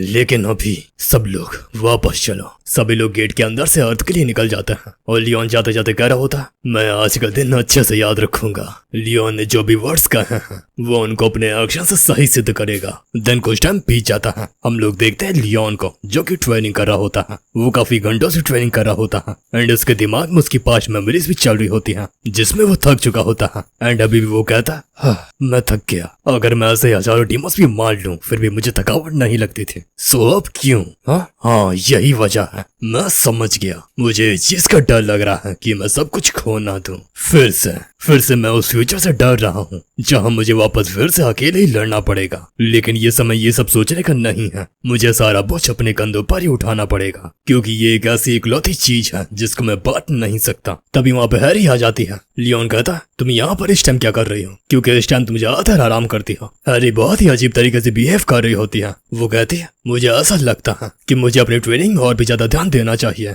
लियोन कहता है लेकिन ये अचानक से कैसे? हैरी कहती है टाइम के साथ साथ मुझे बहुत ही ज्यादा चीजें रियलाइज हो चुकी हैं। लियोन कहता है ठीक है, अपनी स्वॉर्ड को उठाओ और तैयार हो जाओ। वो भी स्वॉर्ड लेकर तैयार हो जाती है। दोनों ही लोग एक दूसरे के सामने खड़े होते हैं। लियोन कहता है अब तुम इसको रोकने की कोशिश करो and win a fraction of a second उसके पीछे पहुंच जाता है। देन उसके ऊपर स्लैश मारता है। हैरी अपनी पूरी कोशिश करती है और जैसे तैसे उसके स्वॉर्ड की स्ट्राइक को रोक देती है। लियोन यहीं पर ही नहीं रुकता, वो लगातार उसके ऊपर अटैक करता जा रहा होता है और साथ ही उसको कई सारी टिप्स भी दे रहा होता है। हैरी तुम्हें अपने हैंड के पोजीशनिंग पे ध्यान देना चाहिए। तुम्हारे हाथ हमेशा ही तुम्हारी बेली बटन से ऊपर होने चाहिए, क्योंकि अगर तुम्हारे हाथ उससे नीचे होते हैं तो तुम्हारी स्पीड 0.2 सेकंड से स्लो हो जाएगी। वो लगातार उस पर अटैक भी करता जाता है। हैरी काफी मुश्किल से उसका अटैक को ब्लॉक कर रही होती है। उसका स्टेमिना पूरी तरीके से ड्रेन हो चुका होता है। तभी लियोन उसके ऊपर एक और वार करता है और उसको बता रहा होता है तुम सारे अटैक्स को सिर्फ और सिर्फ अपने हाथ और स्वॉर्ड से ही रोकना चाहती हो, जो कि तुम्हें नहीं करना चाहिए। तुम्हारा एक बार पीछे होना चाहिए। इससे अगर स्वॉर्ड का वार तुम्हारे ऊपर काफी जोर का लगता है तो तुम उसके इम्पैक्ट की वजह से पीछे पुश नहीं होगी। वो ऐसा ही करती है। फिर जब लियोन अपना नेक्स्ट अटैक उसके ऊपर करता है वो उसके वार को काफी आसानी से ब्लॉक कर लेती है और बहुत ज्यादा खुश हो जाती है। क्या मैंने ब्लॉक कर लिया? लेकिन तभी लियोन अपने हाथों से उसके हेड पर एक हैंड चॉप मारता है। वो कहता है तुम्हारे मूवमेंट बहुत ही ज्यादा स्लो है। आखिर मुझे तुम्हें कितनी बार बताना पड़ेगा कि तुम्हारे मूवमेंट का फास्ट और शार्प होना चाहिए। मुझे ये चीज बिल्कुल भी समझ में नहीं आती है कि तुम एनिमी के अटैक के लिए ओपनिंग क्यों छोड़ती हो। हैरी कहती है वो तो इस वजह से क्योंकि मुझे अपनी एबिलिटीज को यूज करने के लिए ये करना ही पड़ता है। लियोन कहता है नहीं फिर से ये बकवास नहीं, तुम्हें ये चीज अपने दिमाग से निकाल देनी चाहिए कि हम लोग सिर्फ अपनी स्किल्स का ही यूज करके जीत हासिल कर सकते हैं। जरा ये बताओ तुम एबिलिटीज की यूज करके क्या ही कर लोगी जब तुम मुझसे पहले ये कि अटैक से मर जाओ। वैसे हैरी के एक्सप्रेशन काफी ज्यादा अजीब लग रहा है। अब पता नहीं कहीं इसको लियोन के लिए कुछ फील ना होने लगा हो। लियोन पूछता है क्या हुआ? वो उसकी बातों को टाल देती है एंड कहती है मैं तो ये सोच रही थी कि अगर सिचुएशन की डिमांड होगी तो हम मुझे अपनी लाइफ को सेक्रीफाइस करने को कहेंगे सास ऑनर ऑफ ग्लोरी के लिए। लियोन तो पहले उसकी बात सुनकर चौंक जाता है, लेकिन वो उसके बाद उसके सर पे एक देता है और कहता है बेवकूफ, अपने आप को दूसरों से कंपेयर करना बंद करो। सब लोगों की लाइफस्टाइल अलग होती है, सबके गोल्स अलग होते हैं। कुछ लोग ग्लोरी के लिए ही डेडिकेटेड होते हैं, जो कि तुम नहीं हो। हालांकि हैरी को उसकी ज्यादा बातें समझ में नहीं आती, लेकिन लियोन सेशन को खत्म करके वहां से निकल जाता है। आज के लिए बहुत हुआ, अब तुम्हें आराम करना चाहिए। देन कुछ टाइम बीत जाता है। वो बैठकर जैक स्पिनर से बात कर रही होती है। मुझे ऐसा लगता है कि आजकल मैजेस्टी में एनर्जी कम हो गई है। स्पिनर कहता है ये एक ह्यूमन का बायोलॉजिकल रिएक्शन है जो कि प्रेशर की वजह से होता है। हैरी को हालांकि ज्यादा कुछ समझ में नहीं आता, लेकिन स्पिनर बताता है कि साहस से मैजेस्टी को स्ट्रेस है और अगर उनको पहले जैसा करना है तो उनके स्ट्रेस को भगाना पड़ेगा। हैरी कहती है तो फिर आप ही एक रास्ता बता दो जिससे हम लोग उनके स्ट्रेस को दूर कर दें। स्पिनर अपनी रिसर्च चालू कर देता है एंड आखिरी में कहता है गेम स्ट्रेस दूर करने के लिए परफेक्ट होता है। हैरी कहती है तो क्या उनको गेम पसंद भी आता है? मैं तो उनको गेम खेलते हुए इमेजिन नहीं कर सकती। वैसे क्या आप बता सकते हैं कि उनको कौन से गेम पसंद आएंगे? स्पिनर सोचने लगता है, लेकिन उसके पास परफेक्ट आंसर नहीं होता तो इधर उधर की बातें करने लगता है। हैरी समझ जाती है कि स्पिनर के पास कोई भी आइडिया नहीं है। तभी उसके दिमाग में एक आइडिया आता है जिसको वो स्पिनर को एक्सप्लेन करती है। स्पिनर को भी उसका प्लान पसंद आ जाता है। देन तभी सीन चेंज होता है। हम लोग को दिखाई जाती है रियाना की मूर्ति, जिसके सामने लियोन अपने घुटने टेक कर बैठा होता है। रियाना उससे बात कर रही होती है, मेरे प्यारे नाइट, मैं तुम्हारे कामों से बहुत ही ज्यादा खुश हूँ, लेकिन मुझे अब तुम्हारी थोड़ी बहुत चिंता होती है क्योंकि तुमने लगातार 200 सालों तक फाइट की है, वो भी बिना आराम किए। सो मैं ये चाहती हूँ कि तुम थोड़ा आराम करो एंड अपनी लाइफ में थोड़ा एंटरटेनमेंट भी लाओ। वैसे इस आराम एंटरटेनमेंट के अलग अलग फॉर्म होंगे और मैं श्योर नहीं हूँ कि मेरे नाइट को कौन सा फॉर्म पसंद आएगा, लेकिन हाँ ट्रांसिडेंट टाइम में एंटरटेनमेंट के लिए बहुत अच्छा तरीका था जो कि अभी भी वर्क कर सकता है, जो कि है वेमन के साथ सोना। हाँ नॉटी रियाना कह रही होती है, वैसे मेरे हिसाब से तुम्हारे लिए सबसे बेस्ट पार्टनर क्वीन होगी, लेकिन हाँ तुमने रेड हेयर गर्ल के बारे में क्या सोचा है? लियोन कहता है वो बहुत ज्यादा यंग है, आप उसको मुझे कैसे सजेस्ट कर सकती हैं? रियाना कहती है नहीं वो फुल्ली ग्रोन एडल्ट है और वैसे भी ह्यूमंस लव मेकिंग से जॉय फील करते हैं। और ये मत भूलो कि तुम्हें यहाँ भी अपनी रॉयल फैमिली वापस से रिबिल्ड करनी होगी। तभी वहाँ का गेट बजता है एंड ये होती है हैरी। वो गेट को खोलकर अंदर आ जाती है। मैजेस्टी मैंने आपके लिए कुछ तैयार किया है एंड वो एक्साइटमेंट में गिर जाती है। लियोन कहता हालांकि तुम्हारी फिजिकल कैपेबिलिटीज इनह्यूमन है, लेकिन फिर भी तुम मुझे पानी से निकली हुई तड़पती मछली की याद दिलाती हो। अच्छा बताओ तुम क्या कह रही थी? हैरी कहती है मैंने आपके लिए कुछ तैयार किया है और इसमें सर यूपी ने भी मेरी मदद की थी। लियोन यूपी की मदद की बात सुनकर बिल्कुल चौंक जाता है। क्या सर यूपी ने तुम्हारी मदद की? सुनो, अगर तुम वापस से वो कपड़े पहनकर मेरे सामने आने की सोची भी भी तो मैं तुम्हें पड़ोस में नेकेड घुमाऊंगा। वो बहुत ज्यादा एम्बेरस हो जाती है। देन तभी थोड़ा टाइम बीत जाता है। हम लोगों को दिखाया जाता है ग्रीन गेट। वहाँ पर हंटर एसोसिएशन के लोग होते हैं, इंक्लूडिंग जिनसो। लियोन भी वहाँ पर पहुंच जाता है। मैनेजर जिनसो, तो बताओ यहाँ पर क्या चल रहा है? जिनसो कहता, मैजेस्टी मुझे आपको एक्सप्लेन करने दीजिए। देखिए यहाँ पर हैरी की मदद करने के लिए काफी सारे एसोसिएशन के लोग आए हैं ताकि सभी लोग मिलकर हैरी के प्लांट इवेंट को सक्सेसफुल कर सकें। लियोन को ज्यादा कुछ समझ में नहीं आता। हैरी कहती है, मैजेस्टी पहले आप गेट में एंटर तो कीजिए, आपको ये बिल्कुल पसंद आएगा। लियोन एक बारी उसकी ओर देखता है, फिर गेट में एंट्री ले लेता है। गेट के उस तरफ होता है एक फॉरेस्ट। हैरी तुरंत ही जाकर लियोन के सामने खड़ी हो जाती है एंड कहती है, मैं अब आपको हर चीज समझा दूंगी। इस गेट को कहते हैं सूहे। यहाँ पर तरह तरह के एनिमल्स एंड मॉन्स्टर्स रहते हैं। इधर देखिए, वो जो स्मॉल मॉन्स्टर्स हैं उनके मिलेंगे 1 पॉइंट, मीडियम के हैं 3 पॉइंट्स एंड डॉग्स के हैं 10, क्योंकि वो ज्यादा रेयर होते हैं। लियोन कहता, ओ तो ये एक हंटिंग गेम है। हैरी कहती है, हाँ मैजेस्टी बिल्कुल ये एक हंटिंग गेम है। मुझे ऐसा लगा था कि जिस जगह से आप बिलोंग करते हैं वहाँ पर हंटिंग काफी ज्यादा ट्रेंडिंग होगा और ये सब चीजें भी शर्मा के बोल रही होती हैं। लियोन थोड़ा खुश होते हुए कहता, ओ तो तुम लोगों ने मेरा स्ट्रेस दूर करने के लिए हंटिंग गेम प्रिपेयर किया है। ये तो मैंने तुमसे एक्सपेक्ट ही नहीं किया था। हंटिंग, हाँ मुझे हंटिंग करे हुए 800 बीत का, तो पता नहीं अब मैं हंटिंग में कैसा ही होऊंगा। दिन कुछ टाइम बीत जाता है। हम लोग देखते हैं कॉक के सर पे तीर आके लगता है और वो वहाँ पर ही मर जाता है। ये तीर मारा होता है लियोन ने, जो कि अपने बॉस से एक साथ ही 3 एरो चला रहा होता है। वो पूरी तरीके से अपने साइको स्टेट में होता है, ऑब्वियसली क्योंकि वो ऑक्स की हंटिंग कर रहा है। वो सबको मारते हुए पागलों तरीके हंस रहा होता है। जैसे ही बाकी ऑक्स देखते हैं कि उनका साथी मारा गया, वो लियोन की ओर बढ़ते हैं, लेकिन लियोन काफी हंसते हंसते उन लोगों को पेल देता है या फिर गए उनका शिकार कर लेता है। हैरी भी ये देखकर हैरान होती है कि वो हंटिंग करने के बाद कितना ज्यादा खुश है एंड उसकी प्लानिंग काम आई। लियोन ऑक्स को मारने के बाद उनका एक दांत तोड़कर रख लेता है शिकार के निशानी के तौर पर। हैरी कहती है, मैजेस्टी अब तो बो एंड एरो काफी अच्छी चलाते हैं। लियोन कहता, साथ से तुम्हें कोई गलतफहमी हुई है। देखो मैं नाइट हूँ और लॉन्ग रेंज वेपन का यूज नहीं करता हूँ। इसका मतलब ये नहीं कि मैं उनमें खराब हूँ।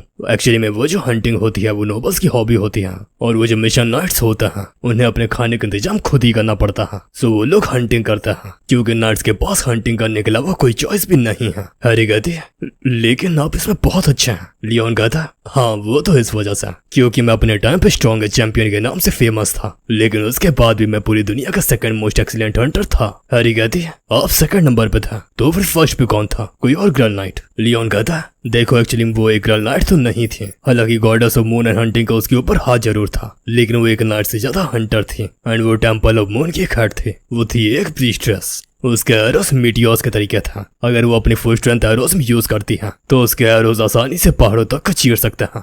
हैरी पहले तो उसकी ये बात सुनकर चौंक जाती है, लेकिन फिर सोचती है कि इनके वर्ल्ड में कुछ भी पॉसिबल है। वो लियोन से कहती है, लेकिन आपने सिर्फ और सिर्फ ऑक्स की हंटिंग क्यों की? अगर मुझे ऐसा पता होता तो मैं बाकी लोगों से कह के एनिमल्स का इंतजाम नहीं कराती। लियोन कहता है, सॉरी, लेकिन किसी भी कंपटीशन में जीतने के लिए सबसे ज्यादा पॉइंट चाहिए होते हैं। सो हमें ज्यादातर उन्हीं शिकारों पर ध्यान देना चाहिए जिनके पॉइंट ज्यादा हैं। अच्छा बाकी सब छोड़ो और ये देखो मुझे क्या मिला। इसको देखकर ऐसा लगता है कि ये कस्ट है। हैरी कहती है, हाँ ये तो एक कस्ट आइटम है जो कि काफी ज्यादा रेयर होता है। लियोन कहता, ठीक है इसको बेच दो और बेचने के बाद जो भी पैसा मिला उनको वो सभी लोगों में बांट देना जो कि यहाँ पर मेहनत करके बाकी एनिमल्स को लाए थे। हैरी कहती है, लेकिन इसकी वर्थ कम से कम 100 मिलियन होगी। लियोन कहता, तो क्या हुआ, वो लोग यहाँ पर कुत्तों के तरीके मेहनत कर रहा था तो वो इतना डिजर्व तो करते ही हैं। चलो अच्छा मेरे पीछे आओ, मुझे कुछ ऑक्स के पैरों के निशान दिख रहे हैं जो कि यहाँ से भाग गया था। हैरी कहती है, तो क्या आप अभी भी हंटिंग करेंगे? लियोन कहता, वो घटिया बीस्ट अभी भी जंगल में घूम रहे हैं और पूरे जंगल को ही गंदा कर रहे हैं। वैसे मुझे पता है कि वो फेक है, लेकिन फिर भी ऑक्स रियल हो या फेक उनको मरना होगा। चलो मेरे पीछे आओ, मैं तुम्हें दिखाता हूँ कि बो एंड एरो का यूज कैसे करता है। हैरी कहती है, जी मैजेस्टी, वैसे मैं काफी ज्यादा खुश हूँ क्योंकि आपका स्ट्रेस दूर हो गया और आप अच्छा फील कर रहे हैं। लियोन उसकी ओर देखता है और स्माइल करते हुए सोच रहा होता है, काफी ज्यादा टाइम हो गया जब किसी ने मेरे साथ बिना किसी मतलब के अच्छा किया हो। लियोन कहता, अच्छा मैंने तुम्हें जो भी टेक्निक्स दिखाई थी तुम्हें उनका यूज करके कम से कम 3 ऑक्स तो मारने ही है, नहीं तो मैं तुम्हारे ऊपर बहुत ज्यादा गुस्सा हो जाऊंगा। और ऐसे ही कुछ टाइम बीत जाता है। हम लोग देखते हैं पैंथियन गिल्ड की ट्रेनिंग फैसिलिटी का, जहाँ पर हैरी वेपन्स लेकर कहीं पर जा रही होती है। तभी उसको वहाँ पर जिनसो दिखता है जो कि उसको बताता है कि वो सप्लाई रूम में जा रहा है और वहाँ पर नेज़ू इंसिडेंट के बाद से कोई भी नहीं गया। हैरी उसके साथ जाने के लिए तैयार हो जाती है एंड वो लोग थोड़ी देर में सप्लाई रूम के बाहर पहुंच जाते हैं। वो लोग आपस में बात कर रहा होता है। जिनसू कहता, तो क्या सर गैवरिक का हैमर यहीं पर है? हैरी कहती है, हाँ क्योंकि यहाँ पर अभी कोई भी ऐसा नहीं है जो कि उस हैमर का यूज करने के लायक हो और तब तक के लिए उसको हम लोग यहीं पर ही रखेंगे। वहाँ का गेट खुलता है। वो लोग सामने देखते हैं लेकिन सामने हैमर नहीं होता। हाँ, हैमर गायब हो चुका है, जिसको देखकर हैरी की भी सिटी बिट्टी गुल हो जाती है। देन टाइम स्किप होता है। हम लोग को दिखती है एक कार जिसमें से 2 लोग उतरते हैं। वो आपस में कह रहे होता है तो चलो नेशन के सबसे ज्यादा पावरफुल इपिक वेपन को देखते हैं। तभी वहाँ पर जैक स्पिनर आ जाता है। वो लोग इसको देखकर चौंक जाते हैं। क्या जैक स्पिनर? ये तो सच में पैंथियन किड के साथ है। स्पिनर पूछता है हैमर चैलेंजर हाँ? वो लोग कहते हैं हाँ। स्पिनर उनको वेलकम करता है। फिर वो लोग वहाँ से जाने लगते हैं लेकिन तभी स्पिनर अपनी स्ट्रिंग का यूज करके उनको रोक देता है। वो उनसे कहता है एंट्रेंस फीस, अंदर जाने से पहले तुम लोगों को एंट्रेंस फी देनी पड़ेगी। वहाँ पर एक बोर्ड भी होता है जिसमें एंट्रेंस फी लिखी होती है, जो कि होती है सिविलियंस के लिए 500,000 वॉन एंड हंटर्स के लिए 5 मिलियन वॉन। वो बंदा इतने फीस देकर चौंक जाता है। क्या ये तो बहुत ज्यादा है, ऊपर से सिविलियंस के लिए इतने कम पैसा और हम लोग 10 गुना चाहता था। स्पिनर कहता सिविलियंस सिर्फ देखने आए हैं और हंटर्स अगर जीतते हैं तो उनको उसके बदले में होली रेलिक मिलेगा। हालांकि ये पैसा तो बहुत ज्यादा होता है लेकिन फिर भी वो लोग उसको देने के लिए तैयार हो जाते हैं, क्योंकि अगर सही से देखा जाए तो एक एपिक वेपन के हिसाब से इसकी वैल्यू काफी ज्यादा कम है। वैसे हाँ, तुम लोग थोड़े कंफ्यूज हो गए कि अभी अचानक से क्या होने लगा। सो तुम लोगों को थोड़ी देर बाद ही सब कुछ समझ में आ जाएगा। हम लोग देखते हैं वो लोग फी को दे देते हैं और आगे बढ़ने लगते हैं। तभी उनको किसी की आवाज आती है वेलकम हंटर्स, मैं हूँ असिस्टेंट मैनेजर हान हैरी। और जब सब लोगों की नजर उस पर जाती है तो उसने अजीबोगरीब कपड़े पहने होते हैं जो के साथ उसको लियोन ने पहना है। सब लोग भी ये बात हजम नहीं कर पा रहे होता कि असिस्टेंट मैनेजर ऐसे लुक में कैसे है। हैरी हम लोग से कहती है तो चलो मैं समझाती हूँ कि यहाँ पर ये सब क्या चल रहा है। सो ये बात है 1 हफ्ते पहले की, जब हैमर गायब हो गया था। हम लोग देखते हैं एक्चुअली में हैमर कहीं पर गायब नहीं हुआ होता बल्कि वो फील्ड के बीचों बीच होता है एंड उसको काफी लोग उठाने की कोशिश कर रहा होता है लेकिन कोई उसको 1 भी इंच नहीं हिला पा रहा होता। और ये सुबह से यहीं पर ही लियोन आंखें आता है और एक ही झटके में ही हैमर को उठा लेता है, जिसको देखकर सब लोग चौंक जाते हैं। लियोन हैमर से कहता है आखिर तुम क्या करना चाहते हो? तभी हैमर के अंदर से ऑरा निकलता है और हैमर वाइब्रेट करके वापस से जमीन में गिर जाता है। लियोन कहता है ओ तो तुम्हें कुछ चाहिए। हैरी कहती है क्या एक हैमर के पास अपना दिमाग हो सकता? लियोन कहता है हाँ, एक होली रेलिक के अंदर अपने खुद की कॉन्शियसनेस हो सकती है और अगर वो किसी डिवाइनिटी के साथ सदियों तक रहता है तो ऐसा होना काफी आम बात है। लेकिन जब मैं इस हैमर को यहाँ पर लाया था तब मुझे ऐसा नहीं लगा कि इसमें कॉन्शियसनेस आई है, पर तभी उसको वहाँ की बातें याद आती हैं जो कि ग्रैंड नाइट गैवरिक ने कही थी। लियोन समझ जाता है एंड हैमर कहता है ओह तो तुम चाहते हो कि मैं तुम्हारे लिए एक नया ओनर ढूंढूं। हैमर भी उसकी बातों पर रिएक्ट करता है। लियोन कहता है हैरी एसोसिएशन को इसके बारे में बताओ। हैरी कहती है अच्छा तो मैं उनसे क्या कहूँ? लियोन कहता है तुम उनसे ये कहो कि इस हैमर को जो भी शख्स उठाएगा वो उसका ओनर बन जाएगा। ये सुनकर सभी लोग हैरान हो जाते हैं। हैरी कहती है क्या सच में अब यही चाहता है? लेकिन अगर हम लोग ऐसा करना चाहते हैं तो उससे पहले हम लोगों को इसकी वैल्यू पता करनी पड़ेगी। तो मैं उनसे कांटेक्ट करती हूँ। कुछ टाइम बीत जाता है एंड एक साइंटिस्ट आता है जो कि हैमर की वैल्यू मेजर करता है लेकिन उसकी भी सिटी पिट्टी गुल हो जाती है। ये तो एक एपिक आइटम है। लियोन कहता है तो उससे क्या हुआ? वो आदमी बताता है हंटर्स मॉन्स्टर से फाइट करने के लिए स्पेशल इक्विपमेंट का यूज करता है जिनको कुछ रैंक्स में क्लासिफाइड किया गया है, जो कि है नॉर्मल, फिर रेयर, देन एपिक और फिर लेजेंडरी। ब्लैकस्मिथ जो मेहनत करके लग्जरियस आइटम बनाते हैं उन्हें कहा जाता है यूनिक इक्विपमेंट्स एंड जो इक्विपमेंट बनाने के लिए हंटर्स से फॉल सपोर्ट लगता है उन्हें कहा जाता है लेजेंडरी आइटम। और फिर पिछले 30 साल से ऐसे आइटम्स भी हैं जिन्होंने लेजेंडरी रैंक को सरपास कर दिया है और उन्हें कहा जाता है इपिक आइटम्स, जैसे कि the Shivon mount as master, the heavenly demon heaven destruction sword and the 12 rings of खकारा, जो कि एक ग्रेट में स्टाफ है और ऐसा कहा जाता है कि वो ऐसी तबाहियां ला सकता है जो कि इस दुनिया को बहुत ही ज्यादा इम्पैक्ट कर दे। एंड एक आइटम है द फ्रोस्टविंड्स हार्ट और उसी की वजह से साइबेरिया में स्नोफील्ड एक्सपेंड हो रही है। नेक्स्ट पिक आइटम है द वंडरिंग डीमन स्वॉर्ड, जो कि लंदन में हुए ब्लैक गट इंसिडेंट के बाद से गायब है। ये आइटम्स ऐसे आइटम्स हैं जिनके अंदर ट्रमेंडियस अमाउंट में इन्फ्लुएंस एंड पावर है एंड इनका यूज करके इम्पॉसिबल सिचुएशन में भी जीता जा सकता है। साइंटिस्ट कहता सो आप सच में ऐसे आइटम को किसी को फ्री में देना चाहेंगे? लियोन कहता हाँ, इस हैमर को जो भी कोई उठा पाएगा वो उसका ओनर बन जाएगा। साइंटिस्ट कहता लेकिन मेजेस्टी इस हैमर की वैल्यू तो बहुत ज्यादा है। देखिए तो जब हैरी उसको देखती है तो उसकी आंखें फटी के फटी रह जाती हैं। लेकिन लियोन कहता मेरा डिसीजन नहीं बदलेगा, सारी डिटेल्स सब न्यूज चैनल में दे दो। वो बंदा किसी को कॉल लगाता है और ये होता है हंटर एसोसिएशन का प्रेसिडेंट जैसे सारी बातें सुनता है उसके भी आंखें फट जाती हैं। क्या सच में एक पिक आइटम? हम लोग देखते हैं जैसे लियोन ने बोला होता है वैसे ही सारे न्यूज़पेपर्स में छाप दिया जाता है और इसी वजह से पैंथियन गिल्ड में लोगों की भीड़ लग जाती है। देन सीन आता है प्रेजेंट में जहाँ पर वही लोग खड़े होता है जो कि हैरी से पूछता है गैवरी का हैमर कहाँ, हम उसको देखना है। हैरी उनको फटकार लगाती है कि कैवरिक क्या होता है सर, कैवरिक बोलो, और साथ ही में ही उनके हैमर को भी रिस्पेक्ट दो। वो लोग उसकी बात मान जाते हैं और रिस्पेक्टफुली पूछते हैं। हैरी उनको रास्ता बता देती है। उनके सामने रखा होता है सर कैवरिक का वॉर हैमर, जिसके अंदर से बहुत ही अच्छा खासा ऑरा निकल रहा होता है। एक बंदा आगे आता है और हैमर को पकड़ने के लिए अपने हाथ आगे बढ़ाता है, बट वजह से हैमर को टच करता है, उसका जोर का बिजली का झटका लगता है एंड वो बंदा ठेर। वो पूछता क्या एक हैमर ऐसा भी कर सकता है? हैरी कहती है इस हैमर के हिसाब से जो लोग वर्दी नहीं होता ये उनके साथ ऐसा ही करता है। वो लोग कहता है तो तुम्हें ये बात पहले ही बतानी चाहिए थी। हैरी कहती है एक्चुअली मैं सारी चीजें हैमर डिसाइड कर रहा, हम लोगों को भी ज्यादा कंडीशन के बारे में नहीं पता। तभी वहाँ पे स्पिनर भी आ जाता है जो कि कहता है तो अगर तुम थोड़े पैसे दान करोगे, वो लोग पहले ही काफी ज्यादा अमाउंट में पैसे दे चुके हैं, इसीलिए ये करना काफी ज्यादा मुश्किल है। लेकिन जिसका झटका लगा होता है उसकी दिमागी बत्ती चलती है, क्या पैसे दान करना है, वो भी गॉडेस के होली रेलिक के लिए। बिल्कुल मैं समझ गया। तभी वो 10 मिलियन वॉन्ट डोनेट कर देता है। देन वो वापस से हैमर की ओर देखता है और आगे बढ़ता है। लेकिन हैरानी वाली बात ये होती है कि इस बार वो हैमर को ग्रैब कर लेता है और उसको किसी भी तरीके का झटका नहीं लगता। देन वो उसको उठाने की कोशिश करता है, वो अपनी पूरी स्ट्रेंथ लगाता है। लेकिन सभी लोग ये चीज देखकर चौंक गए होते हैं कि वो पहले तो उसको छू भी नहीं पा रहा था, लेकिन पैसे दान करने के बाद वो उसको छू पाया। स्पिनर कहता तुम सब भी थोड़े पैसे दान करके ऐसा कर सकते हो। सभी लोग पैसे निकाल कर रेडी हो जाते हैं या फिर क्या पागल हो जाते हैं। हैरी स्पिनर से कहती है क्या ये ठीक होगा? स्पिनर कहता इस तरीके से हम लोग बहुत ही ज्यादा फंडिंग ले सकते हैं और उनका अपनी गिल्ड के लिए यूज कर सकते हैं। सभी लोग हैमर के पीछे पागल होकर काफी सारा पैसा बहा दे रहे होते हैं। स्पिनर कहता तुम ज्यादा मत सोचो, ये हैमर पैसा छापने की मशीन है। देन थोड़ा टाइम बीत जाता है। हैरी चिल्ला रही होती है सर yippee, स्टारबक्स ने पेंथियर गिल्ड में अपने लिए एक लोकेशन मांगी है। yippee कहता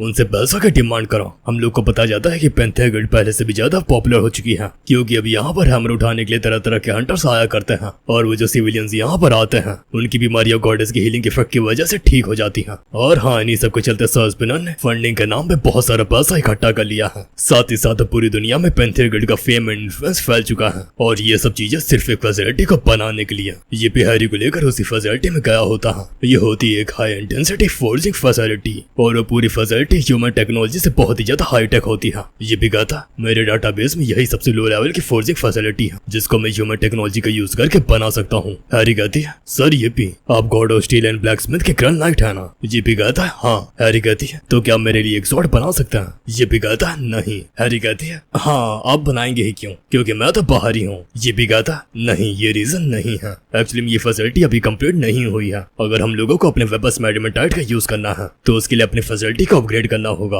और उसके लिए मुझे पैसे कमाने पड़ेंगे। देन वो वहाँ से किसी और जगह पर चला जाता है। उसके सामने काफी सारी स्क्रीन्स लगी होती है जहाँ पर पूरे स्टॉक मार्केट का लेखा जोखा होता है। स्पिनर कहता वापस से चोर बनने का टाइम आ चुका है। देन हम लोगों को पता जाता है कि ग्लोबल स्टॉक मार्केट इस समय एक डिजास्टर का सामना कर रही है। जितने भी टॉप ग्रेड इन्वेस्टर्स होते हैं उनको भी नहीं समझ में आ रहा होता कि ये सब चल क्या रहा है और आखिर ये सब किया किसने। लोग ऐसा कहते हैं कि ये घोस्ट आइडेंटिटी का काम है जो कि सारे स्टॉक मार्केट को मैनिपुलेट कर रहा है, यहाँ तक कि वो सारे सेल्स की टाइमिंग में भी छेड़खानी कर रहा है। वो एक बार आता है, सारा प्रॉफिट उठाता है और गायब हो जाता है और असलियत में ये एंटिटी होता है yippee। एंड अभी yippee की नजर कहीं और है और वो है फूड। इस टाइम ह्यूमैनिटी के पास खाने के कुछ खास रिसोर्सेस नहीं है, क्योंकि जो भी ज्यादातर उपजाऊ जमीन थी वो सभी की सभी डेमोनिक एलिमेंट से करप्ट हो चुकी है। क्योंकि जब ग्रेट चेंज का इवेंट आया था और यहाँ पर फर्स्ट टाइम गेट्स खुले था तो जो भी पावरफुल नेशंस था उन सब का रिस्पॉन्स बहुत ही अच्छा था। बट वो जो इस टाइम वहाँ पर पुअर नेशंस था वहाँ पर हमेशा ही कॉन्फ्लिक्ट चला करता था, जिसके चलते वहाँ पे हर दूसरे दिन डंजन ब्रेक भी होता था, जिसकी वजह से वहाँ की सारी उपजाऊ जमीन भी करप्ट हो गई। एंड ये भी यही वैल्यूलेस करप्टेड जमीनें खरीदेगा एंड इसका फर्स्ट टारगेट है हीलोंग की ग्रेन इंडस्ट्री।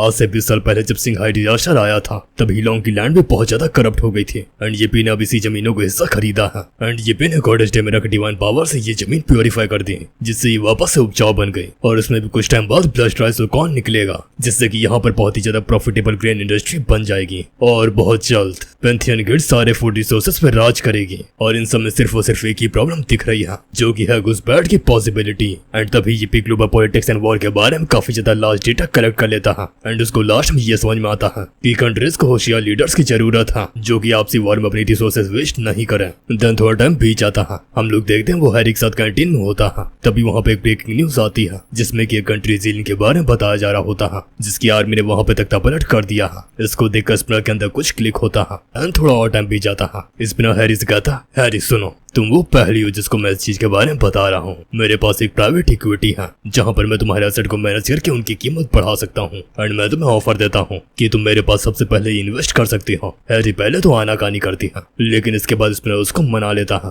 वो 2 मिलियन वॉन इन्वेस्ट करने को कहती है, लेकिन स्पिनर उसका अपार्टमेंट ही बिकवा देता है और 20 मिलियन वॉन अपने पास इन्वेस्ट कर लेता है। वैसे तुम लोगों को ये चीज समझ में नहीं आ रही होगी कि ये पैसों के पीछे इतना ज्यादा पागल क्यों है, लेकिन थोड़े टाइम बाद सब कुछ क्लियर हो जाएगा। ये हैरी को सिल्वर मेंबर बना देता है, जो कि ब्रॉन्ज मेंबर्स होते हैं। उनको उनके पैसे का 100% रिटर्न मिलेगा और वहीं सिल्वर मेंबर्स को 200%। वो उसको ये भी लालच देता है कि वो उसको गोल्ड मेंबर बना सकता है, जिससे कि उसका प्रॉफिट 300% हो जाएगा। और इस लेवल तक पहुंचने के लिए हैरी को 5 मेंबर्स रजिस्टर करवाने पड़ेंगे। ओह भाई विवेक बंदरा और हैरी बहुत ज्यादा भोली है, तो ईपी की चेन मार्केटिंग स्कीम में फंस जाती है और 5 लोगों को रजिस्टर करवा देती है। ईपी की ये चेन मार्केटिंग स्कीम बहुत ही जल्दी रफ्तार पकड़ लेती है। देन थोड़ा टाइम स्किप होता है एंड हम लोग देखते हैं कार को, जो की पेंथियन गिल्ड के हेडक्वार्टर्स के बाहर रुकी होती है।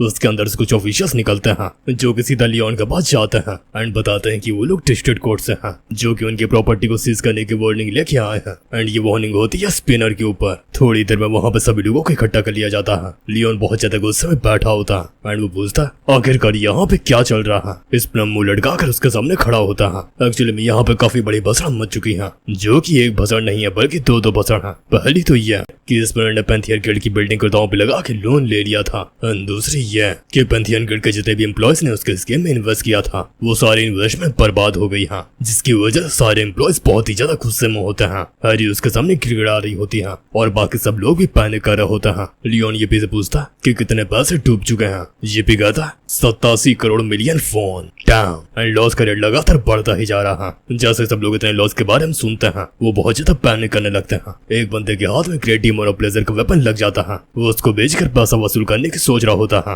पर ये भी उसके हाथों से उसको छिना लेता है। सब लोग ही चिल्ला रहे होता है, जिसकी वजह से लियोन की बुद्धि सटक जाती है और वो काफी जोर से चिल्लाता है तुम नीच लोगों पैनिक करना बंद करो। सब लोग उसकी दहाड़ सुनकर शांत हो जाता है। लियोन स्पिनर से कहता मुझे तुम्हारे इंटेलिजेंस पे भरोसा है, इसलिए मुझे पता है कि तुम इस सिचुएशन को रिजॉल्व कर सकते हो। तुम मुझे बताओ कि तुम इसको कितनी जल्दी फिक्स कर सकते हो। स्पिनर कहता कल तक ये सब चीजें मेरे ऊपर छोड़ दीजिए, मैं कल तक सारी चीजें ठीक कर दूंगा। हालांकि इतनी जल्दी इतने सारे पैसों को रिकवर करना बहुत ही ज्यादा मुश्किल है। स्पिनर वहाँ से निकल जाता है और हम लोग देखते हैं उसकी आंखों में चमक, जो कि ये बात साबित करती है कि दाल में कुछ ना कुछ काला है। देन हम लोगों को दिखाई जाती है पेंथियन गिल्ड की फोर्जिंग फैसिलिटी, जहाँ पर चारों तरफ सायरन बज रहे होते हैं और लाइट्स भी रेड होती हैं और एक रोबोटिक आवाज आती है activation of exoskeleton MK1। Then हम लोगों को समझ में आता है असली माजरा डैम अल्ट्रॉन, और तभी MK1 एक्टिवेट हो जाता है। तो ये भी इसमें ही इतने पैसे लगा रहा था और यार हो सकता है ये एक ही एक्सोस्केलेटन हो, लेकिन अगर ये अच्छे से वर्क करता है तो शायद ये भी इसकी आर्मी बना सकता है और उसको इन फ्यूचर ये लोग डीमंस के खिलाफ यूज कर सकते हैं। देन तभी सीन चेंज होता है। हम लोग को दिखाई जाती है पूरी तरीके से तबाह हो गई एक सिटी, जहाँ पर एक ऑक बैठा होता है जो कि होता है चिली की रिपब्लिक आर्मी के कॉर्पोरल। तभी वहाँ पर और ऑक्स भी आता है जो कि कहता बॉस बाकी एनिमीज कहाँ हैं, क्योंकि वो जो पड़ोस से लोग आए थे वो तुम दबा कर भाग गए। ह्यूमंस तो बहुत ही ज्यादा वीक होते हैं और उनमें वॉरियर की प्राइड भी नहीं होती। कॉर्पोरल कहता कोई बात नहीं, जब तक हम लोगों के पास खाना है हमें चिंता करने की जरूरत नहीं है। एक बार हम लोगों की दावत हो गई तो हम सभी लोगों को इकट्ठा करेंगे और पड़ोसी देश पे हमला कर देंगे। बाकी ऑक्स भी खुश हो जाते हैं। बहुत बढ़िया, वैसे भी इंसान को चखे हुए बहुत ज्यादा टाइम हो गया, चलो उनके ऊपर रेड करते हैं और सबको खा जाते हैं। कॉर्पोरल कहता बिल्कुल, एक बार हम लोग खाना खत्म कर दें फिर उसके बाद, लेकिन इससे पहले वो अपना सेंटेंस पूरा कर पाता। उसको आसमान में कुछ दिखता है जो कि बहुत तेजी से उन लोगों की ओर बढ़ा होता है। वो उसको देखकर चौंक जाता है, क्या ये एक मीटियोर है? और जैसे ही वो ऑब्जेक्ट जमीन को टच करता है चारों तरफ तबाही मच जाती है, वहाँ पर कुछ भी नहीं बचता। तभी सीन शिफ्ट होता है यूएस की एक फैसिलिटी में, जहाँ पे यूएस के डिफेंस सेक्रेटरी की हालत खराब होती है। उसका नाम होता है जूलियस। वो कह रहा होता क्या गॉड्सवॉर्ड हैक हो गया। एक्चुअली में गॉड्सवॉर्ड एक हाइपोथेटिकल अमेरिकन वेपन है जिसको एक ऑर्बिटिंग सैटेलाइट से अर्थ की ओर फायर कर दिया गया है। वहाँ पर बहुत ज्यादा पैनिक का माहौल बन जाता है। आखिर उसे एक्टिवेट किसने किया? की कोड तो सिर्फ और सिर्फ 3 लोगों के पास था। तभी एक बंदा कहता हम लोगों ने व्हाइट हाउस के साथ साथ स्पेशल हंटर कमांड से भी बात कर ली है और दोनों ही लोग इसकी जिम्मेदारी नहीं ले रहे हैं। जूलियस कहता तो कि ये सच में हैक हो गया। ऑफिशियल कहता लेकिन इंक्रिप्शन की तो हर मिनट चेंज होती है और वो जो टोटल कॉम्बिनेशन बनते हैं वो है 100 मिलियन कॉम्बिनेशन, और अगर हम इस पूरी दुनिया के सबसे अच्छे सुपर कंप्यूटर से भी इसको क्रैक करने की कोशिश करेंगे फिर भी उसको कैलकुलेट करने में कम से कम 13 साल तो लग ही जाएंगे। जूलियस कहता मुझे नहीं पता यहाँ पे क्या चल रहा है, लेकिन उसको रोको। क्या उसको ऑपरेशन स्टेज में रोक सकते हैं? ऑफिशियल कहता हाँ ये पॉसिबल तो है। क्या पैटर्न पहले से भी ज्यादा मुश्किल हो गया, अब तो इसमें करीब 10 बिलियन पैटर्न्स हैं, ये कैसे हो सकता है? एक बंदा कहता सेक्रेटरी रशिया का भी स्ट्रेटेजिक वेपन था ग्रेसली एक्टिवेट हो चुका है क्योंकि उसका लेंस मूव कर रहा है। अब तो उसकी काउंटडाउन भी शुरू हो गए। वेपन ने टारगेट ले लिया है और टारगेट है the republic of Jenin. Secretary कहता लेकिन आखिर वही प्लेस क्यों? तब एक बंदा अपना फोन लाके कहता सेक्रेटरी आपको ये देखना चाहिए, ये एक मीटिंग की क्लिप होती है जिसमें कि एक तो वो खुद होता है और दूसरा होता है रशिया का डिफेंस सेक्रेटरी, जहाँ पर वो दोनों ही जेलिन के खिलाफ एक साथ मिलकर लड़ने की घोषणा कर रहे होते हैं। हाँ यूएस और रशिया साथ लड़ेंगे। क्या वो चौक है ना? बिल्कुल वैसा ही जूलियस भी चौक जाता है कि ये सब कुछ कैसे हुआ। तो बात सारी साफ है कि ऐसा कुछ भी कभी हुआ ही नहीं था, ये एक डीप फेक वीडियो है जिससे कि सभी लोगों को गुमराह कर दिया गया। तभी उनके कंप्यूटर स्क्रीन पे एक मैसेज आता है जिसमें कि लिखा होता है कि मैं इस युद्ध का अंत करने आया हूँ। देन तभी सीन चेंज होता है। हम लोग देखते हैं जेलिन के किंग ऑक को, उसको कुछ भी समझ में नहीं आ रहा होता कि यहाँ पर क्या ही हो गया। वहाँ पर भी बाकी हाई ऑक्स की मीटिंग होती है, उन सबको भी समझ में नहीं आ रहा होता कि वो लोग यहाँ पर कैसे फंस गए। अब दोनों ही बड़ी कंट्री उन लोगों के खिलाफ है। किंग कहता अब हम लोगों के पास एक ही चारा है, यहाँ का सारा पैसा उठाओ और लेके भाग जाओ, फिर उसके बाद रिप्रोड्यूस करके अपने नंबर्स को इंक्रीज करो ताकि हम लोग वापस से वॉर में लड़ सकें। और हम लोगों को भी जो भी करना है वो एक ह्यूमन वुमेन की हंटिंग। तभी छत तोड़ के एक हाथ वहाँ पर आ जाता है और उसके मुंह को पकड़ के जमीन में धंसा देता है। ये होता है MK1। बाकी ऑक्स उसको देखकर चौंक जाते हैं कि अचानक से क्या हो गया। MK1 कहता नॉन ह्यूमन स्पीशीज लोकेटेड, सारे ऑक्स का खात्मा कर दो। तभी उसके अंदर से काफी सारे हाई ग्रेड के वेपन्स निकलते हैं और वो अपने सारे वेपन्स ऑक किंग के ऊपर तान देता है। किंग कहता देखो मुझे नहीं पता कि तुम कौन हो, बट तुमने मेरे ऊपर हथियार ताने हैं तो इसका एक ही मतलब है कि तुम साहसी हो। तभी MK1 के ऊपर बाकी ऑक्स हमला कर देते हैं। MK1 हवा में उछल जाता है और उनके अटैक्स को डॉज कर लेता है। देन वो अपना असैसिनेशन मोड ऑन करता है और सारे ऑक्स के ऊपर गोलियों की बारिश कर देता है। लगातार गोलियां चली रही होती हैं। कुछ ऑक्स उसे बचने के लिए कवर में चले आते हैं और जो नहीं जा पाते वो छल्ली हो जाते हैं। वहाँ पर इतनी गोलियां होती हैं कि कोई भी उनके पीतल को बेचकर अमीर हो जाए। तभी MK1 के पीछे कॉक वॉरियर आता है एंड वो अटैक करने ही वाला होता है। MK1 केवल अपना हाथ उसकी ओर मोड़ता है एंड एक जोरदार एनर्जी ब्लास्ट करता है। देन उसके हाथ से एक बुलेट निकलती है जो कि होती है अल्ट्रा हाई मास के 12 वॉच के बुलेट। अब वहाँ पर सिर्फ 3 ऑक्स ही बचे होते हैं जिनमें से एक होता है खुद ही ऑक किंग। तभी वहाँ पे गोलियों की बारिश हो जाती है, सारे ऑक्स छल्ली हो जाते हैं। चारों तरफ बस गन शॉट्स की आवाज आ रही होती है और फ्लैशेस दिख रहे होते हैं। फिर जब धुआं छटता है तो हम लोग देखते हैं वहाँ सारे ऑक्स खत्म हो चुके हैं सिवाय एक को छोड़कर। हाँ वो होता है ऑक किंग। वो कह रहा होता इतना भी बुरा नहीं था, तुमने जितने भी ऑक्स को मारा है वो सारे ही जनरल्स बनने वाले थे। MK1 कहता अभी भी टारगेट बाकी है, असैसिनेशन वापस से शुरू करते हैं। ऑकिंग भी काफी सारे गुस्से में आ जाता है। MK1 भी उसके ऊपर गोलियों की बौछार कर देता है, लेकिन ऑकिंग अपने वेपन को यूज करके उसकी सारी गोलियों को चीरते हुए आगे बढ़ने लगता है। देन वो MK1 के ऊपर अटैक करता है जिसको कि वो अपने हाथों से रोकता है, लेकिन उसका अटैक इतना ज्यादा जोरदार होता है कि MK1 का एक वेपन कट कर अलग हो जाता है, साथ ही में उसका हाथ भी डैमेज हो जाता है। MK1 कहता एडमेंटाइट। किंग कहता हाँ ये एक्स एडमेंटाइट की प्योरेस्ट फॉर्म से बनी है और इसी वजह से ये कुछ भी काट सकती है। वो लगातार MK1 के ऊपर अटैक करता है और उसके सारे वेपन्स उसकी बॉडी से अलग कर देता है। MK1 के पास भी एमो खत्म हो जाती है और ये समझ जाता है कि ये बॉस है एस रैंक का, वो अपने हाथों के ऊपर एक्स का डायरेक्ट हिट नहीं ले सकता। इसी वजह से वो एनर्जी ब्लास्ट का यूज करके उसको रिफ्लेक्ट कर रहा होता है। देन वो किंग के मुंह पे सीधा एक एनर्जी ब्लास्ट कर देता है जिससे कि उसको डैमेज तो पहुंचता है, लेकिन वो काफी नहीं होता। किंग तुरंत ही उसके पेट पर काफी जोर का मुक्का मार देता है। तुम्हें क्या लगता है एक लोहे का ढेर मेरा कुछ बिगाड़ सकता है? मेरे ऊपर वॉरियर गॉड हेलकेन का आशीर्वाद है। देन वो अपनी एक्स को उठाता है एंड उसको चीरने ही वाला होता है, लेकिन तभी कहीं से बहुत सारी स्ट्रिंग्स आती हैं और उसके वेपन के साथ साथ उसको भी रोक देती हैं। ये होता है जैक स्पिनर। उसने MK1 को इस लड़ाई में इस वजह से भेजा होता है ताकि वो रियल लाइफ बैटल का एक्सपीरियंस ले सके और किंग स्पिनर के ऊपर लगातार चिल्ला रहा होता है, लेकिन तभी स्पिनर अपने डिवाइन लॉ का यूज करता है, टैक्टिकल डिवाइन लॉ, जिसकी वजह से उसकी स्ट्रिंग बहुत ज्यादा पावरफुल और शार्प हो जाती हैं और रॉक किंग के देखते ही देखते चिथड़े उड़ा देती हैं। देन उसकी नजर जाती है एडमेंट अटैक्स पे, जिसको कि वो अपने पास ही रख लेता है और वहाँ पे एक भी सबूत नहीं छूटता कि ये सब तबाही किसने मचाई। देन आता है नेक्स्ट डे का सीन, जहाँ पर टीवी में ब्रेकिंग न्यूज चल रही होती है कि जेलियन में जितने भी ज्यादा कॉन्फ्लिक्ट हो रहा था वो सारे फिक्स होगा और एक स्टेबल गवर्नमेंट स्टेबलाइज भी हो गई। हैरी कहती है ये तो अच्छा ही हुआ कि वॉर खत्म हो गई। तभी उसके फोन पे एक मैसेज आता है जहाँ पे उसने जितने पैसे इन्वेस्ट किया होता है उसका 200% रिटर्न आ चुका होता है। इसका मतलब ये है कि ये पे ने सारी चीजें रिजॉल्व कर दी हैं। लियोन भी चाय की चुस्की लेते हुए स्टूडेंट्स की रिपोर्ट चेक कर रहा होता है और उसके हिसाब से कुछ लोग तैयार हो चुके हैं। हालांकि अभी भी सब लोगों को अपने फेथ को साबित करने की जरूरत है, लेकिन अभी टाइम बहुत ज्यादा कम है, इसीलिए गॉड्स ने लियोन को सारी अथॉरिटीज दे दी हैं। लियोन यही सब सोच में पड़ा होता है,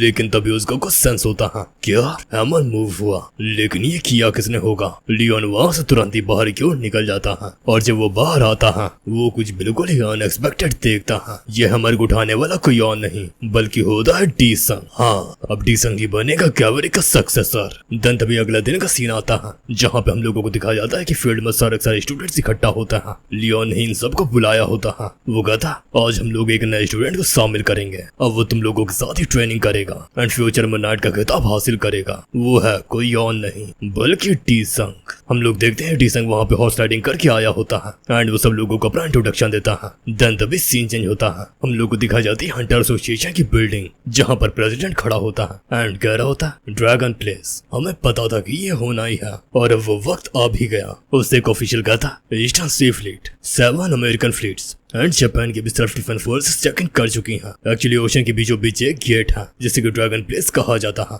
आज से 25 साल पहले भी टोक्यो की खाड़ी में एक ऐसा गेट मिला था और इससे पहले लोगों को सिर्फ यही लगता था कि गेट सिर्फ लैंड में ही ओपन हो सकता है। टोक्यो में जो गेट था उस पर किसी ने भी ध्यान नहीं दिया तब तक जब तक उसमें डंजन ब्रेक नहीं हो गया और इन सब चीजों का अंत कैसे ही होना था। हाँ, टोक्यो की तबाही के साथ आसपास के जितने भी बीचेस था वो भी करप्ट होगा और वो जो ओशन क्रिएचर्स था वो मॉन्स्टर में तब्दील होगा और तब हुई पूरे इतिहास की सबसे खतरनाक तबाही। और इसके बाद से नेशंस गेट्स के मामले में बाकी नेशन से कोऑपरेट करने लगे। तभी प्रेसिडेंट के पास एक और बंदा आता जो कि कहता सर पैसिफिक ओशन की ओर जो भी हरिकेन ने भी जा रहा था उसने अपनी डायरेक्शन चेंज कर ली है एंड अब वो यूलैंग आइलैंड की ओर बढ़ रहा है और ये हरिकेन इस साल का सबसे खतरनाक हरिकेन माना जा रहा है। प्रेसिडेंट कहता क्या ये अभी होना था? ऐसे इस गेट में रेड करना बहुत ज्यादा मुश्किल था बट इस हरिकेन के बाद ये तो नियरली इम्पॉसिबल हो गया। जल्दी से पैंथियन गेट के मैजेस्टी लियोन से कांटेक्ट करो। अभी आधा घंटा बीत जाता है एंड वहाँ पे योंगवान आ जाता है। प्रेसिडेंट कहता ओ गिल्ड मास्टर योंगवान तुम तो बदल गए क्योंकि तुम पहले एक बार में आता ही नहीं था। योंगवान कहता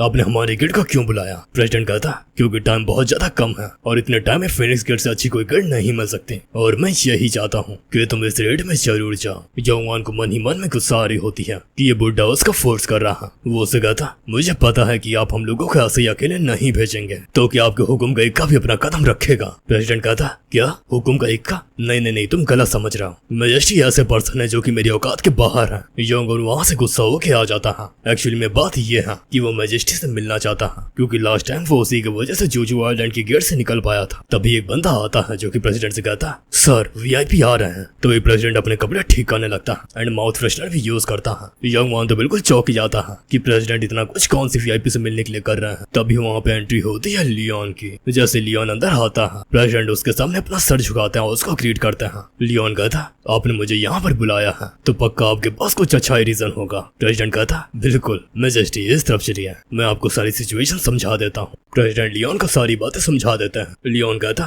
मैं समझ गया यहाँ एक गेट ओशन के बिल्कुल बीचों बीच है और उसी की तरफ एक हरिकेन भी बढ़ रहा है जो कि रेड को बहुत ही ज्यादा मुश्किल बना देता है। प्रेसिडेंट कहता बिल्कुल सही मैजेस्टी, यूएस और जापान भी गेट को रेड करने के लिए हम लोगों की मदद करेंगे और बैकअप में कुछ गेट्स भी रहेंगे और मेरे हिसाब से आपके ऑनर को और भी ज्यादा बढ़ाने के लिए ये बहुत ही अच्छी अपॉर्चुनिटी है। प्लीज कृपा करके हम लोगों को अपनी हीरोइक एबिलिटीज दिखाइए। लियोन उसकी बातों को सुनकर खुश हो जाता है। तुम्हें पता है कि कैसे बात की जाती है। चलो ठीक है, लेकिन हाँ किंग की वैल्यू बहुत हैवी होती है तो एक वर्दी ट्रिब्यूट के लिए तैयार हो जाओ। प्रेसिडेंट कहता तो क्या ऐसी कोई चीज है जो मैं आपके लिए कर सकता हूँ? लियोन जाते हुए कहता किंग कभी भी पैसे नहीं गिनता, तुम इन सब चीजों के बारे में सर स्पिनर से बात कर सकते हो। देन वो वहाँ से चला जाता है। लेकिन अब एक बात तो पक्की है कि लियोन इस रेड में पार्टिसिपेट करेगा और ये रेड कोई आम रेड नहीं होने वाली, ये अब तक की सबसे खतरनाक रेड्स में से एक होगी। और पता नहीं इस रेड के बीच में कितने सारे मिस्ट्रीज से पर्दा उठेगा, वो तो पता लगेगा अगले एपिसोड में। और हाँ, नेक्स्ट वीडियो वैसे आएगी डार्क मैस की, फिर उसके बाद ही इसकी वीडियो आएगी। नहीं, अब 2 महीने नहीं लगेंगे।